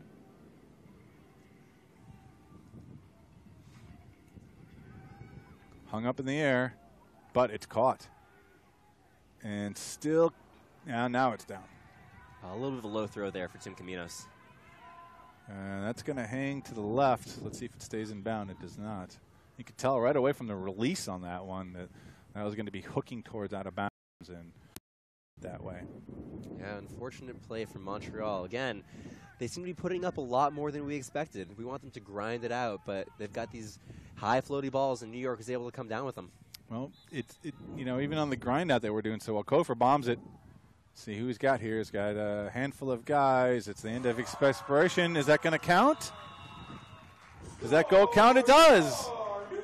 Babbitt goes up and ballets it out of the air at the end of the third quarter as he's making his highlight reel felt here in New York. Full field huck, the end of expiration, and that's a mistake on Montreal to let that disc go. And Babbitt, with two hands, traditionally goes up and says, "I'll take that. Thank you very much." You know, that reminds me of a great guy, played in New York Ultimate for a long time, Joe Smash, maybe even listening on this live stream. Used to love going up everyone with two hands, just proving how high he could get up. Didn't need the extra reach, 1 inch or two from a one-handed grab. He'd always two-hand it, scoop it up over the player, and Babbitt makes a very similar play right there. Well, thanks for tuning in. We'll go to a commercial or run some kind of break here, the boys, and then we'll be right back for the fourth.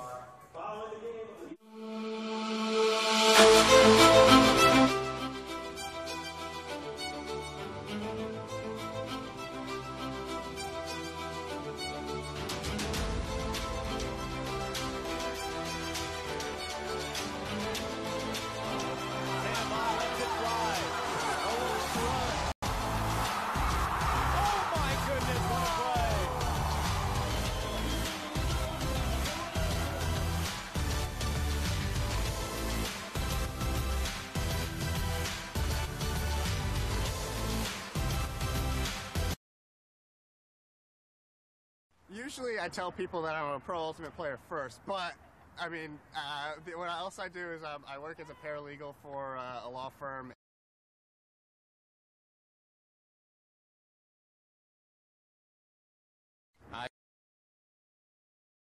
So very different. I was hitting guys all the time. I was a middle linebacker. So it's very different, you know, not being able to contact, but I like to play body defense and ultimate still and be as physical as I can be.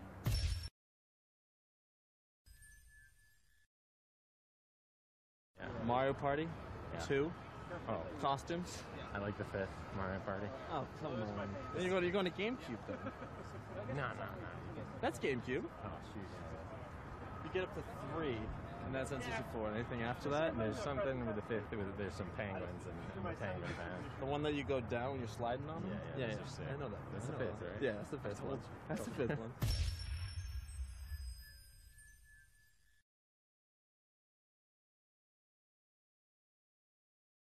You're just up. Yeah, we're up. Hey, everybody, welcome back. Let's see, Ben's going to give a shout-out over to the announcer table here, with Stefan and I. Let's see if he's going to get us. Maybe not. Oh, he said no. Okay. That's all right. No love for the commentators. That's No all love for the right. We're not the commentators. focus here. The players on the field as we start the 4th quarter in this We kill the Montreal graphics. Royale There versus we New go. York Empire game. Well, it was my son that said no. Oh. I swear, I was going to try to put Soren on there. Ah.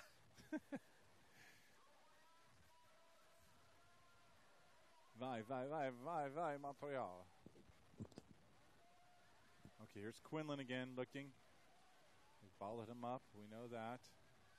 Had Bonan. Back to Quinlan. Quinlan's looking. He's got no one deep. Doing great defense there.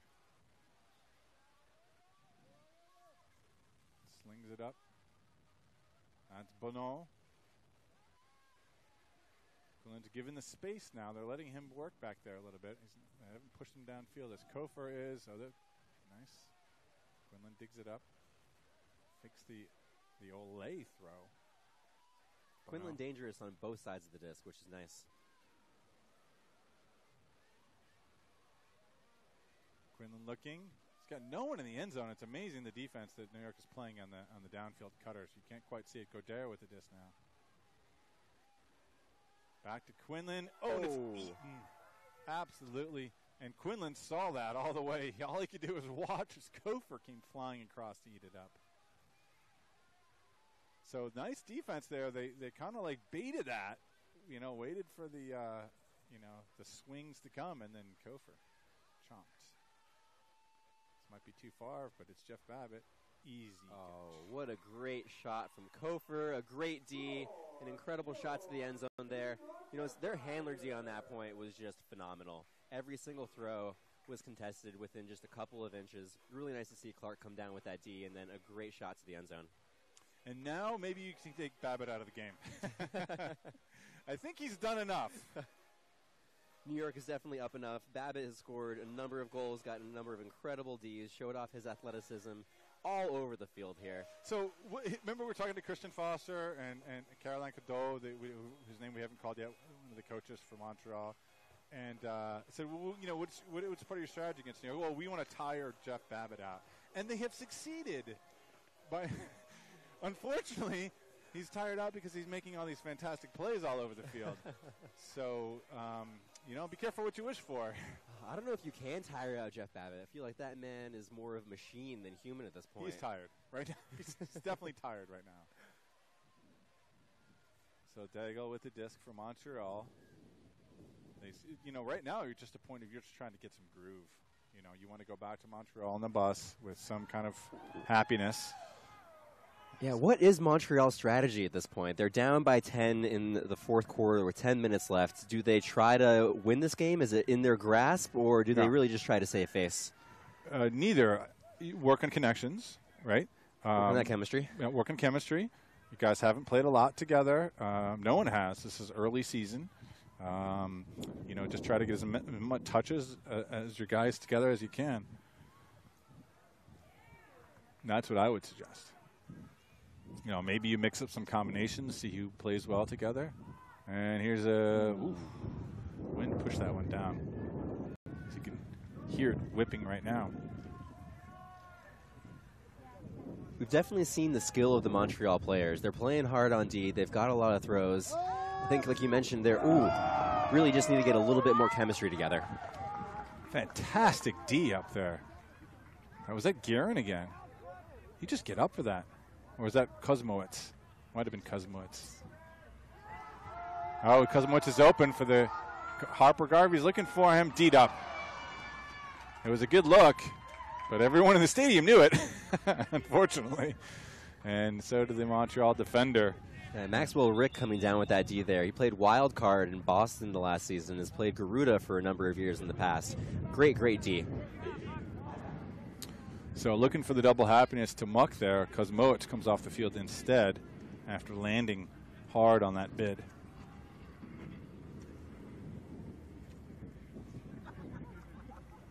And then it looks like Kaminas will come in for Kuzmowicz.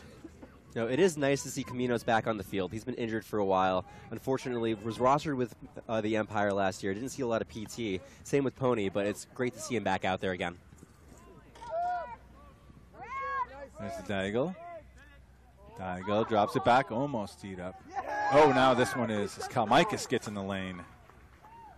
Well, there's the risk if you're working it around, then you still get D'd up in the lane. It's a little bit tricky. Lamar, Kalmaitis looking. And almost D'd, but Lamar with it. Lamar, too little, fake. Garvey's trying to get involved. And it's a goal. Lamar shoots it in. And that's Tim Caminos there with the goal. As everyone is getting a piece of this game for the New York Empire. Great to see. New York had a little bit of a rough first half. They were up 8-4, but we saw a number of drops, a number of turnovers. Got to say, looking a lot stronger here in the second half. It is windy, but it's so tough to tell, Stefan. I don't know if it's just the sloppiness and the lack of chemistry with Montreal that's contributing to this. Did they just, put it all in the field yesterday? Like they're coming down on this road trip. They have their win. Right. Like this is gravy right now for Montreal. So they lose by what's going to be a lot of points here. They're still going to say we had a good road trip. So I don't know if they're checked out of this game already. Or if it's just New York's playing a very tactically smart game. Yeah, no matter how Montreal looks at it, they have to take this weekend as a win. They played Philly at home in their home opener, had a big crowd out there, came away with a huge double overtime win, and that's big for them. And Montreal plays a very, very good home game. In fact, they've known to beat the Toronto Rush, one of the few teams in the East that have beaten the Toronto Rush in the past at home because of the intensity and energy from their crowd. Although everyone in New York told me it's because they play in a very windy stadium that they happen to know very well. Whatever the case may be. Up to Taylor. Sam Taylor dug out there nicely. And Babbitt in the end zone. And they're going to dish it to him. It is a goal. Whew. Close one there as Mike Drost says, what the heck? We'll give another one to Jeff Babbitt. Why not add to an already impressive stat line? I think, yeah. You got to give kudos to Mike Drost there. He had a great around fake, makes his defender physically fall over, an easy little dishy into the end zone. Very impressive by Drost. We are getting mandarins delivered by Soren Hudson Tischler Leonardo right now. What a wonderful delivery service. Yeah. Why, thank you. Thank you, little boy.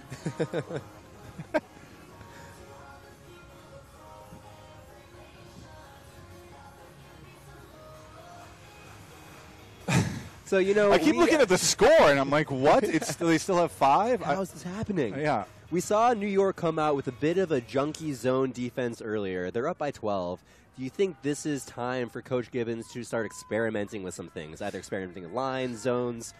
How is New York taking the rest of this game? Well, I'd love to see different players out there in different lines, yeah. And looks like he does. He's got some new guys out there. We see Jake Price, who's, you only have 20 people on your roster. The junk zone we just saw the junk zone, so yeah. Do you let him score just for the sake of it? I don't know. At this point, you're really running out the clock. I imagine. But why is Jeff out there? Why is Mr. Babbitt there? He's already done enough. Stat line? Oh, New York with another. Consider himself a very innovative coach, and he has been experimenting with different zones. A few years ago, the AUDL had rumored about experimenting with a no-mark stall count, where you could be anywhere in the field and it wouldn't matter. You would just count down from 7. Like Goaltimate? Like Goaltimate, exactly. Huh. And he had a very impressive zone that he actually stole from the Buzz Bullets. Ooh, the sliding catch on the hooking pass. And Babbitt is padding his stats. I see that's why you keep him out there.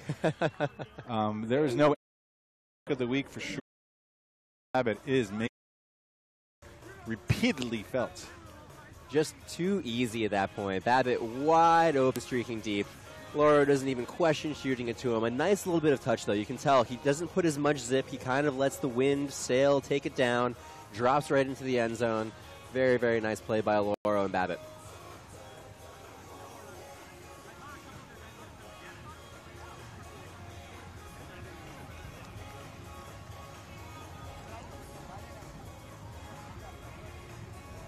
You can see Coney Island behind us.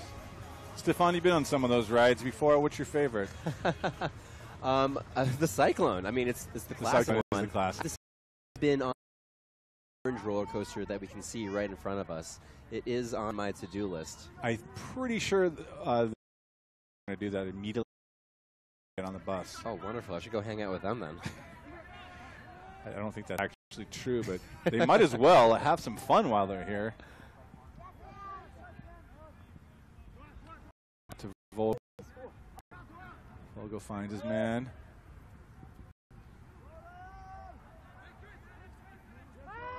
And it's across field. This worked for them last time. Oh, so close. That was the. It's so tough as Arsenault tries to read it. When it comes over your head like that, Stefan, and you're looking to try to pick it up after you swivel your head around, it can be challenging to find that disc again. Well, the body positioning is just brutal, but I really do like that look. All the way across the field, really just putting an OI flick out to space on the break side. That's something that Ben Wiggins from Seattle used to do all the time. Smart guy. And it's so easy. You just trail off into the break side, and if you put the right amount of touch on it, it's almost always a goal. Hung out for Little. Little tips it to, it's caught. Dug out by Cominos, I believe. Back to King. It's enough. No. Drop down. Cominos couldn't dig this one out. Now they got some movement here. Montreal has New York on the run. There's Nassar Vogel. Nassar looking. Nas, oh, good fakes. Nice and chilly by Naz, too. Yeah, got both defenders to go to the behind him. Uh-oh, hung it, but it's going to stay in there for Christian Foster. Sorry. Yep. Christian Foster should be an easy one. There it is. Montreal gets on the board. For their only second goal of the half.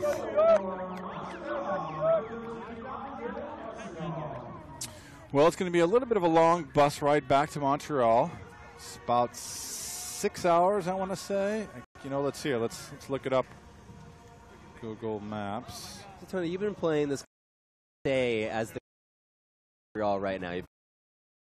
How do you attack this to your players? You let them sit down and think about it for a little while? Do you try to have some sort of team bonding experience?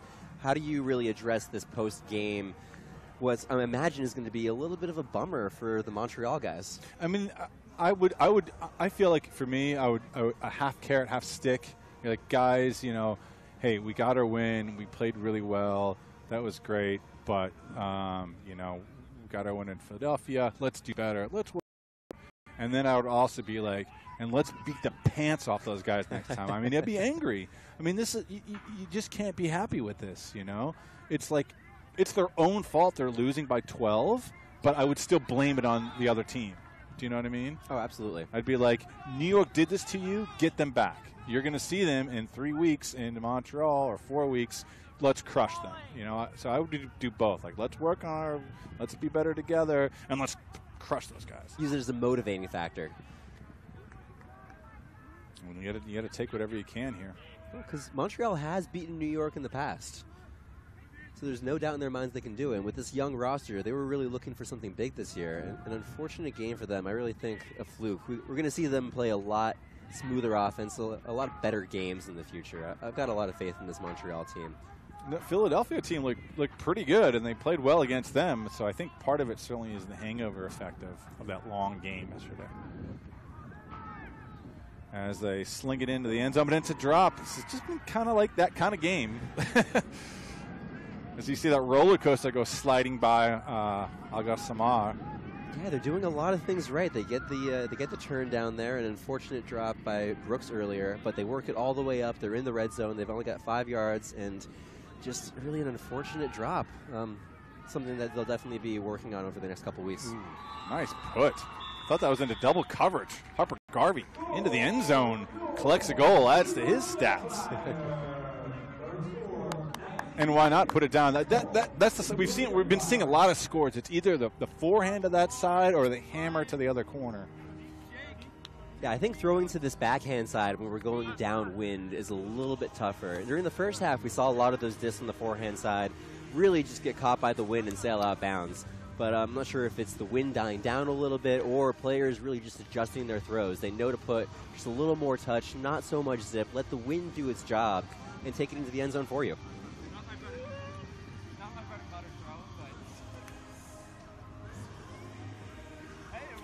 So again, the D-line guys, at least some of them out there. We see, of course, Christian Foster. We see number 5, Jordan Taylor.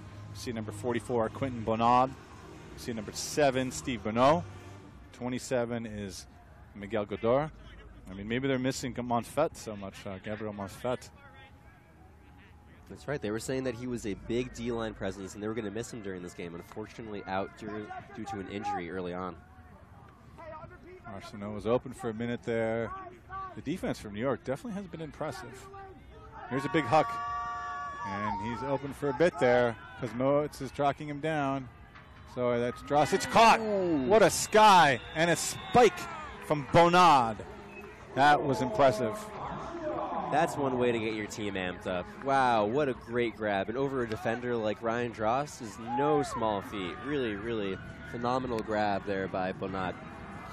Well, that's one to send back home to France as Bonad, who's got a heck of a defender here, and Ryan Dross, one of the best in the league, and Dross waits for it, feels like he's got it, and Bonad takes it away. Oh, just a second too late, too. Oh, and even Dross sitting there saying, gosh, I should have had that play. If I had gone up a quarter of a second earlier, that's my disc. Give all the credit to Bonad, and I think that's Christian Mathieu we see out there. One of the coaches for Montreal. And that's a great way to go home with a little bit of a little verve in the tank there. Say, hey, guys, come on. Quentin can go up and get the disc. Why can't you? We can all do this. Absolutely. It is worth noting that, unfortunately, the head coach of the Montreal Royale has been sick. So they've had a little bit of a coaching change, a little bit of a staffing update. We'll also be seeing Jean-Lévy Champagne, who is a former player for the Montreal Royale. He's not here this weekend, but he's going to be taking on a bit of a bigger coaching role moving forward. Well, I do want to talk about Caroline Cadeau, who was in the World Games team in Colombia when I was doing that broadcast. She was on in Prague in 2010 for, I believe, Storm, the Canadian team, one of the elite players in Canadian women's ultimate. As one of the coaches here today. Another score for New York as Kuzmowicz gets into the end zone. And they're putting up some good numbers here. It's 20 points now for New York. That's right. New York doesn't necessarily always pride themselves as a team that can score a lot of points. They've been a defensively minded team for a long time now. They used to refer to themselves as the faceless mob. The idea that you could send out any 7 guys, no matter who it was, and they'd be able to do the same thing. Everyone played offense, defense, it really didn't matter. I think that defensive mob mentality has changed a lot recently, but they're looking good this year. Do you think that that's what Montreal feels like right now? Like after the Philadelphia thing, they're like, what do I do? We haven't called John Wodach's name a lot today. Great player for this team. It's true. He hasn't actually been on too many lines, unfortunately. Maybe he's feeling a little under the weather or a little bit injured. It's hard to say, but Wodach certainly is one of the more athletic players on this team and can be a huge, huge name for them. Ooh. Just out of reach. Leonville, 10 points. The fans want them to get to 10, but it might not happen. Alora with the disc. Alora looking. Sinks it through the middle to Ryan Drost. Drost. Had Babbitt. Babbitt waits for it. Back to Kofer instead. Nice D by Vogel. Master Vogel got all over that. Ooh, no foul call. I think Clark was looking for it there. Getting a little handsy, but a nice little no call, I think, by the ref. Well, AUDL action. Quinlan. Sam, tight. Into the end zone. Nice D. And Quinlan gets eaten up on that one by Ryan Dross, and it might be a cramp. Hopefully he's okay. But Ryan Dross came across, another guy adding to his stat book. Hope Quinlan's okay. Oh, a foul call. Looks like it was passer interference. Oh. On Breton here? Sorry, on the guy who's guarding On him. Ryan Drost. Passer interference, Juan Quinlan, saying that they had a little bit of contact in advance. I don't know about that one. It's a tough call to make. He had a little hand on his back, but not much at all. You wouldn't even call that really in USAU. Yeah, definitely contact after the play. And Dondoran gets the spike and runs off the field. Sprinting to his If sideline. he needs to take his shirt off. Okay, all right. That's not Premier League style then. He's missing out. Goal! Montreal! I think he's just trying to bring a little bit of extra energy to his team, a little bit of hype, trying to get his teammates on the sideline pumped up. They know they're not quite done yet. While they might be out of scope of winning this game, they can still work on things, and they can still get their teammates amped. They can work on chemistry, and there he goes again, sprinting through the sideline, giving high fives to everyone. I mean, play him more. I mean, he's got a lot of energy. Dondoran should be out there every point. That's right. We need all the legs they can get right now. I mean, honestly, when you see a guy do that, I want that guy on the field, you know? And I'm not kidding, you know? Like, okay, you know, our team is not playing well. We have guys out there that are dropping discs. Put in Dondoran. He's clearly got the legs for it. So we're closing out here in New York. We'll pick up their first win of the season to go to 1-1. Montreal will drop to 1-1, and I believe that means 4 teams at 1-1. That's Toronto and DC are also at 1-1, and Philly will be at 0-1. Ottawa has yet to play. Connor Klein looking. Drops it back for Aletta. Aletta with the big lefty. He's holding it a little long. It's going to cost him. Oh, and a veteran call by Aletta there, realizing he was up at stall 5 or 6. Come on. Barely gets that in time. Oh, he looked off this first look. It was a veteran mistake, more like it. I mean, and then he gets bailed out with a timeout. I mean, come on, there's 50 seconds left. It's not the end of the world here. But way to recognize that you do have timeouts left in the bank. I don't think they've used any during this quarter if we're looking at our little sheet over here. But Matt Aletta. So you're saying he was just trying to use up the timeouts? I think he was trying. No, I think he made a mistake. He should have thrown it to one of those guys for sure. But way to recognize that he had timeouts left in the bank, that it will end up resetting the clock. He's like, all right, You're guys. trying to give him some credit for this? Okay. All right. It could have been worse, is all I'm saying. That's right. He could have thrown it away. Although a punt to the end zone might not have been bad either. Honestly, 2 years ago, that's exactly what Pippen would have done. All right, stall 5. Let's let her rip. Okay, all right. And that's what I expected to see, but he's a little more put together. He said he's trying to be a little more conservative this year, get out of that role of just boosting it deep. And he's doing a decent job of it. There's no doubt he should have looked to his dump defender, or rather to his dump, significantly earlier, try to make one of those throws. Didn't even really pivot during the entire time. Let's guess what throw Harvey's going to throw here. Sorry, we keep I keep saying Harper Garvey. So Garvey, and we share his cousin's a friend of mine, a good friend of mine I went to high school with. Nice. Look at Kristen Foster. Foster is behind everybody on the play here, just playing center field. He's not even guarding anyone. Oh, yeah, I bet Harper Garvey with a nice cross-field scooper right here. Yeah. Yep, he's going to dump Scooper. He's going to dump it Scooper. Oh no, slings it to the middle on a backhand. Well, we all lose. Keeping it conservative. Yep.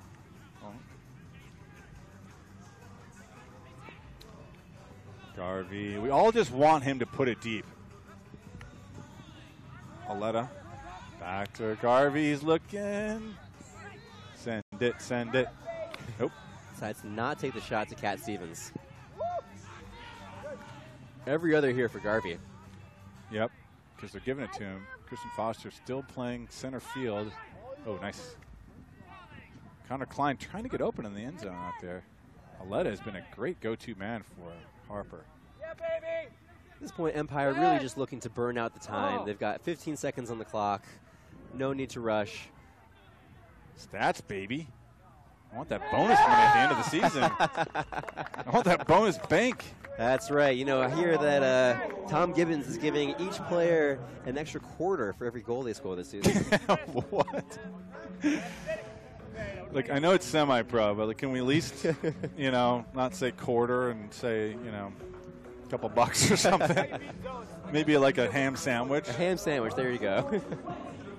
Kind of Clan with the goal. Sorry, we're getting a little goofy on the broadcast here, but this game is a little bit of a blowout as the New York Empire is running away with it. Thanks for tuning in. We got 8 seconds left here in the quarter. Again, Tony Leonardo on the microphone with Stefan Dicker. Stefan of the podcast Disc Dads. That's right. The most mediocre Frisbee podcast you will ever listen to. I listened to part of your podcast about Tad, and you said Tad? Tad's got it. You said sometimes he wears a kilt, and he's you know, noting that Tad wears he a can kilt, wear a kilt, but no underwear under that kilt. And yet he fills the kilt, is what you're saying. He's a kilt filler. Daigle with the last throw into the end zone, and it's D'd up, preventing Babbitt from getting it. That's going to be the end of your game. Guys, thanks for watching. We had a full, amazing crew out here today. We had Matt Gray, Greg Fallon, we had Scott Helm, we had Ben Choi, we had Will and Connor, Stefan and myself here on the broadcast, on our multi-camera broadcast. Again, this game goes out to Ryan West, our friend, our teammate, and comrade who didn't make it through the weekend. Died on Prince's birthday, Stefan. And Ryan West, a legend here in New York. Well-deserved, as we're looking at some of the highlights here today. Great game turnout here for New York. You know, they needed this. New York, you know, before the end of this, before the season began, everyone was saying, hey, New York, I think Evan Lepper picked them to win the division. And, you know, that big loss at Toronto, where the game they kind of should have won, maybe. I don't know. So, you know, they got to feel happy about this, coming out with a big win. It's always nice to get that first win of the season. A huge game from Jeff Babbitt. He was just open left and right, making athletic plays on D and O. Always with his, at this point, what I call a traditional for him, two-handed layout grab as he manages to pancake the disc for multiple goals. And there we see him again, sliding into the end zone. A great game for Babbitt, a great game for a number of other players. Sam Little's first game, I got to say, he was an impressive player for us. Well, we're going to wrap it up. Again, thanks to our crew, and thanks to everybody for watching. Stay tuned for our next broadcast on the 29th, as the Philadelphia Phoenix come to visit the New York Empire. Ta-ta for now.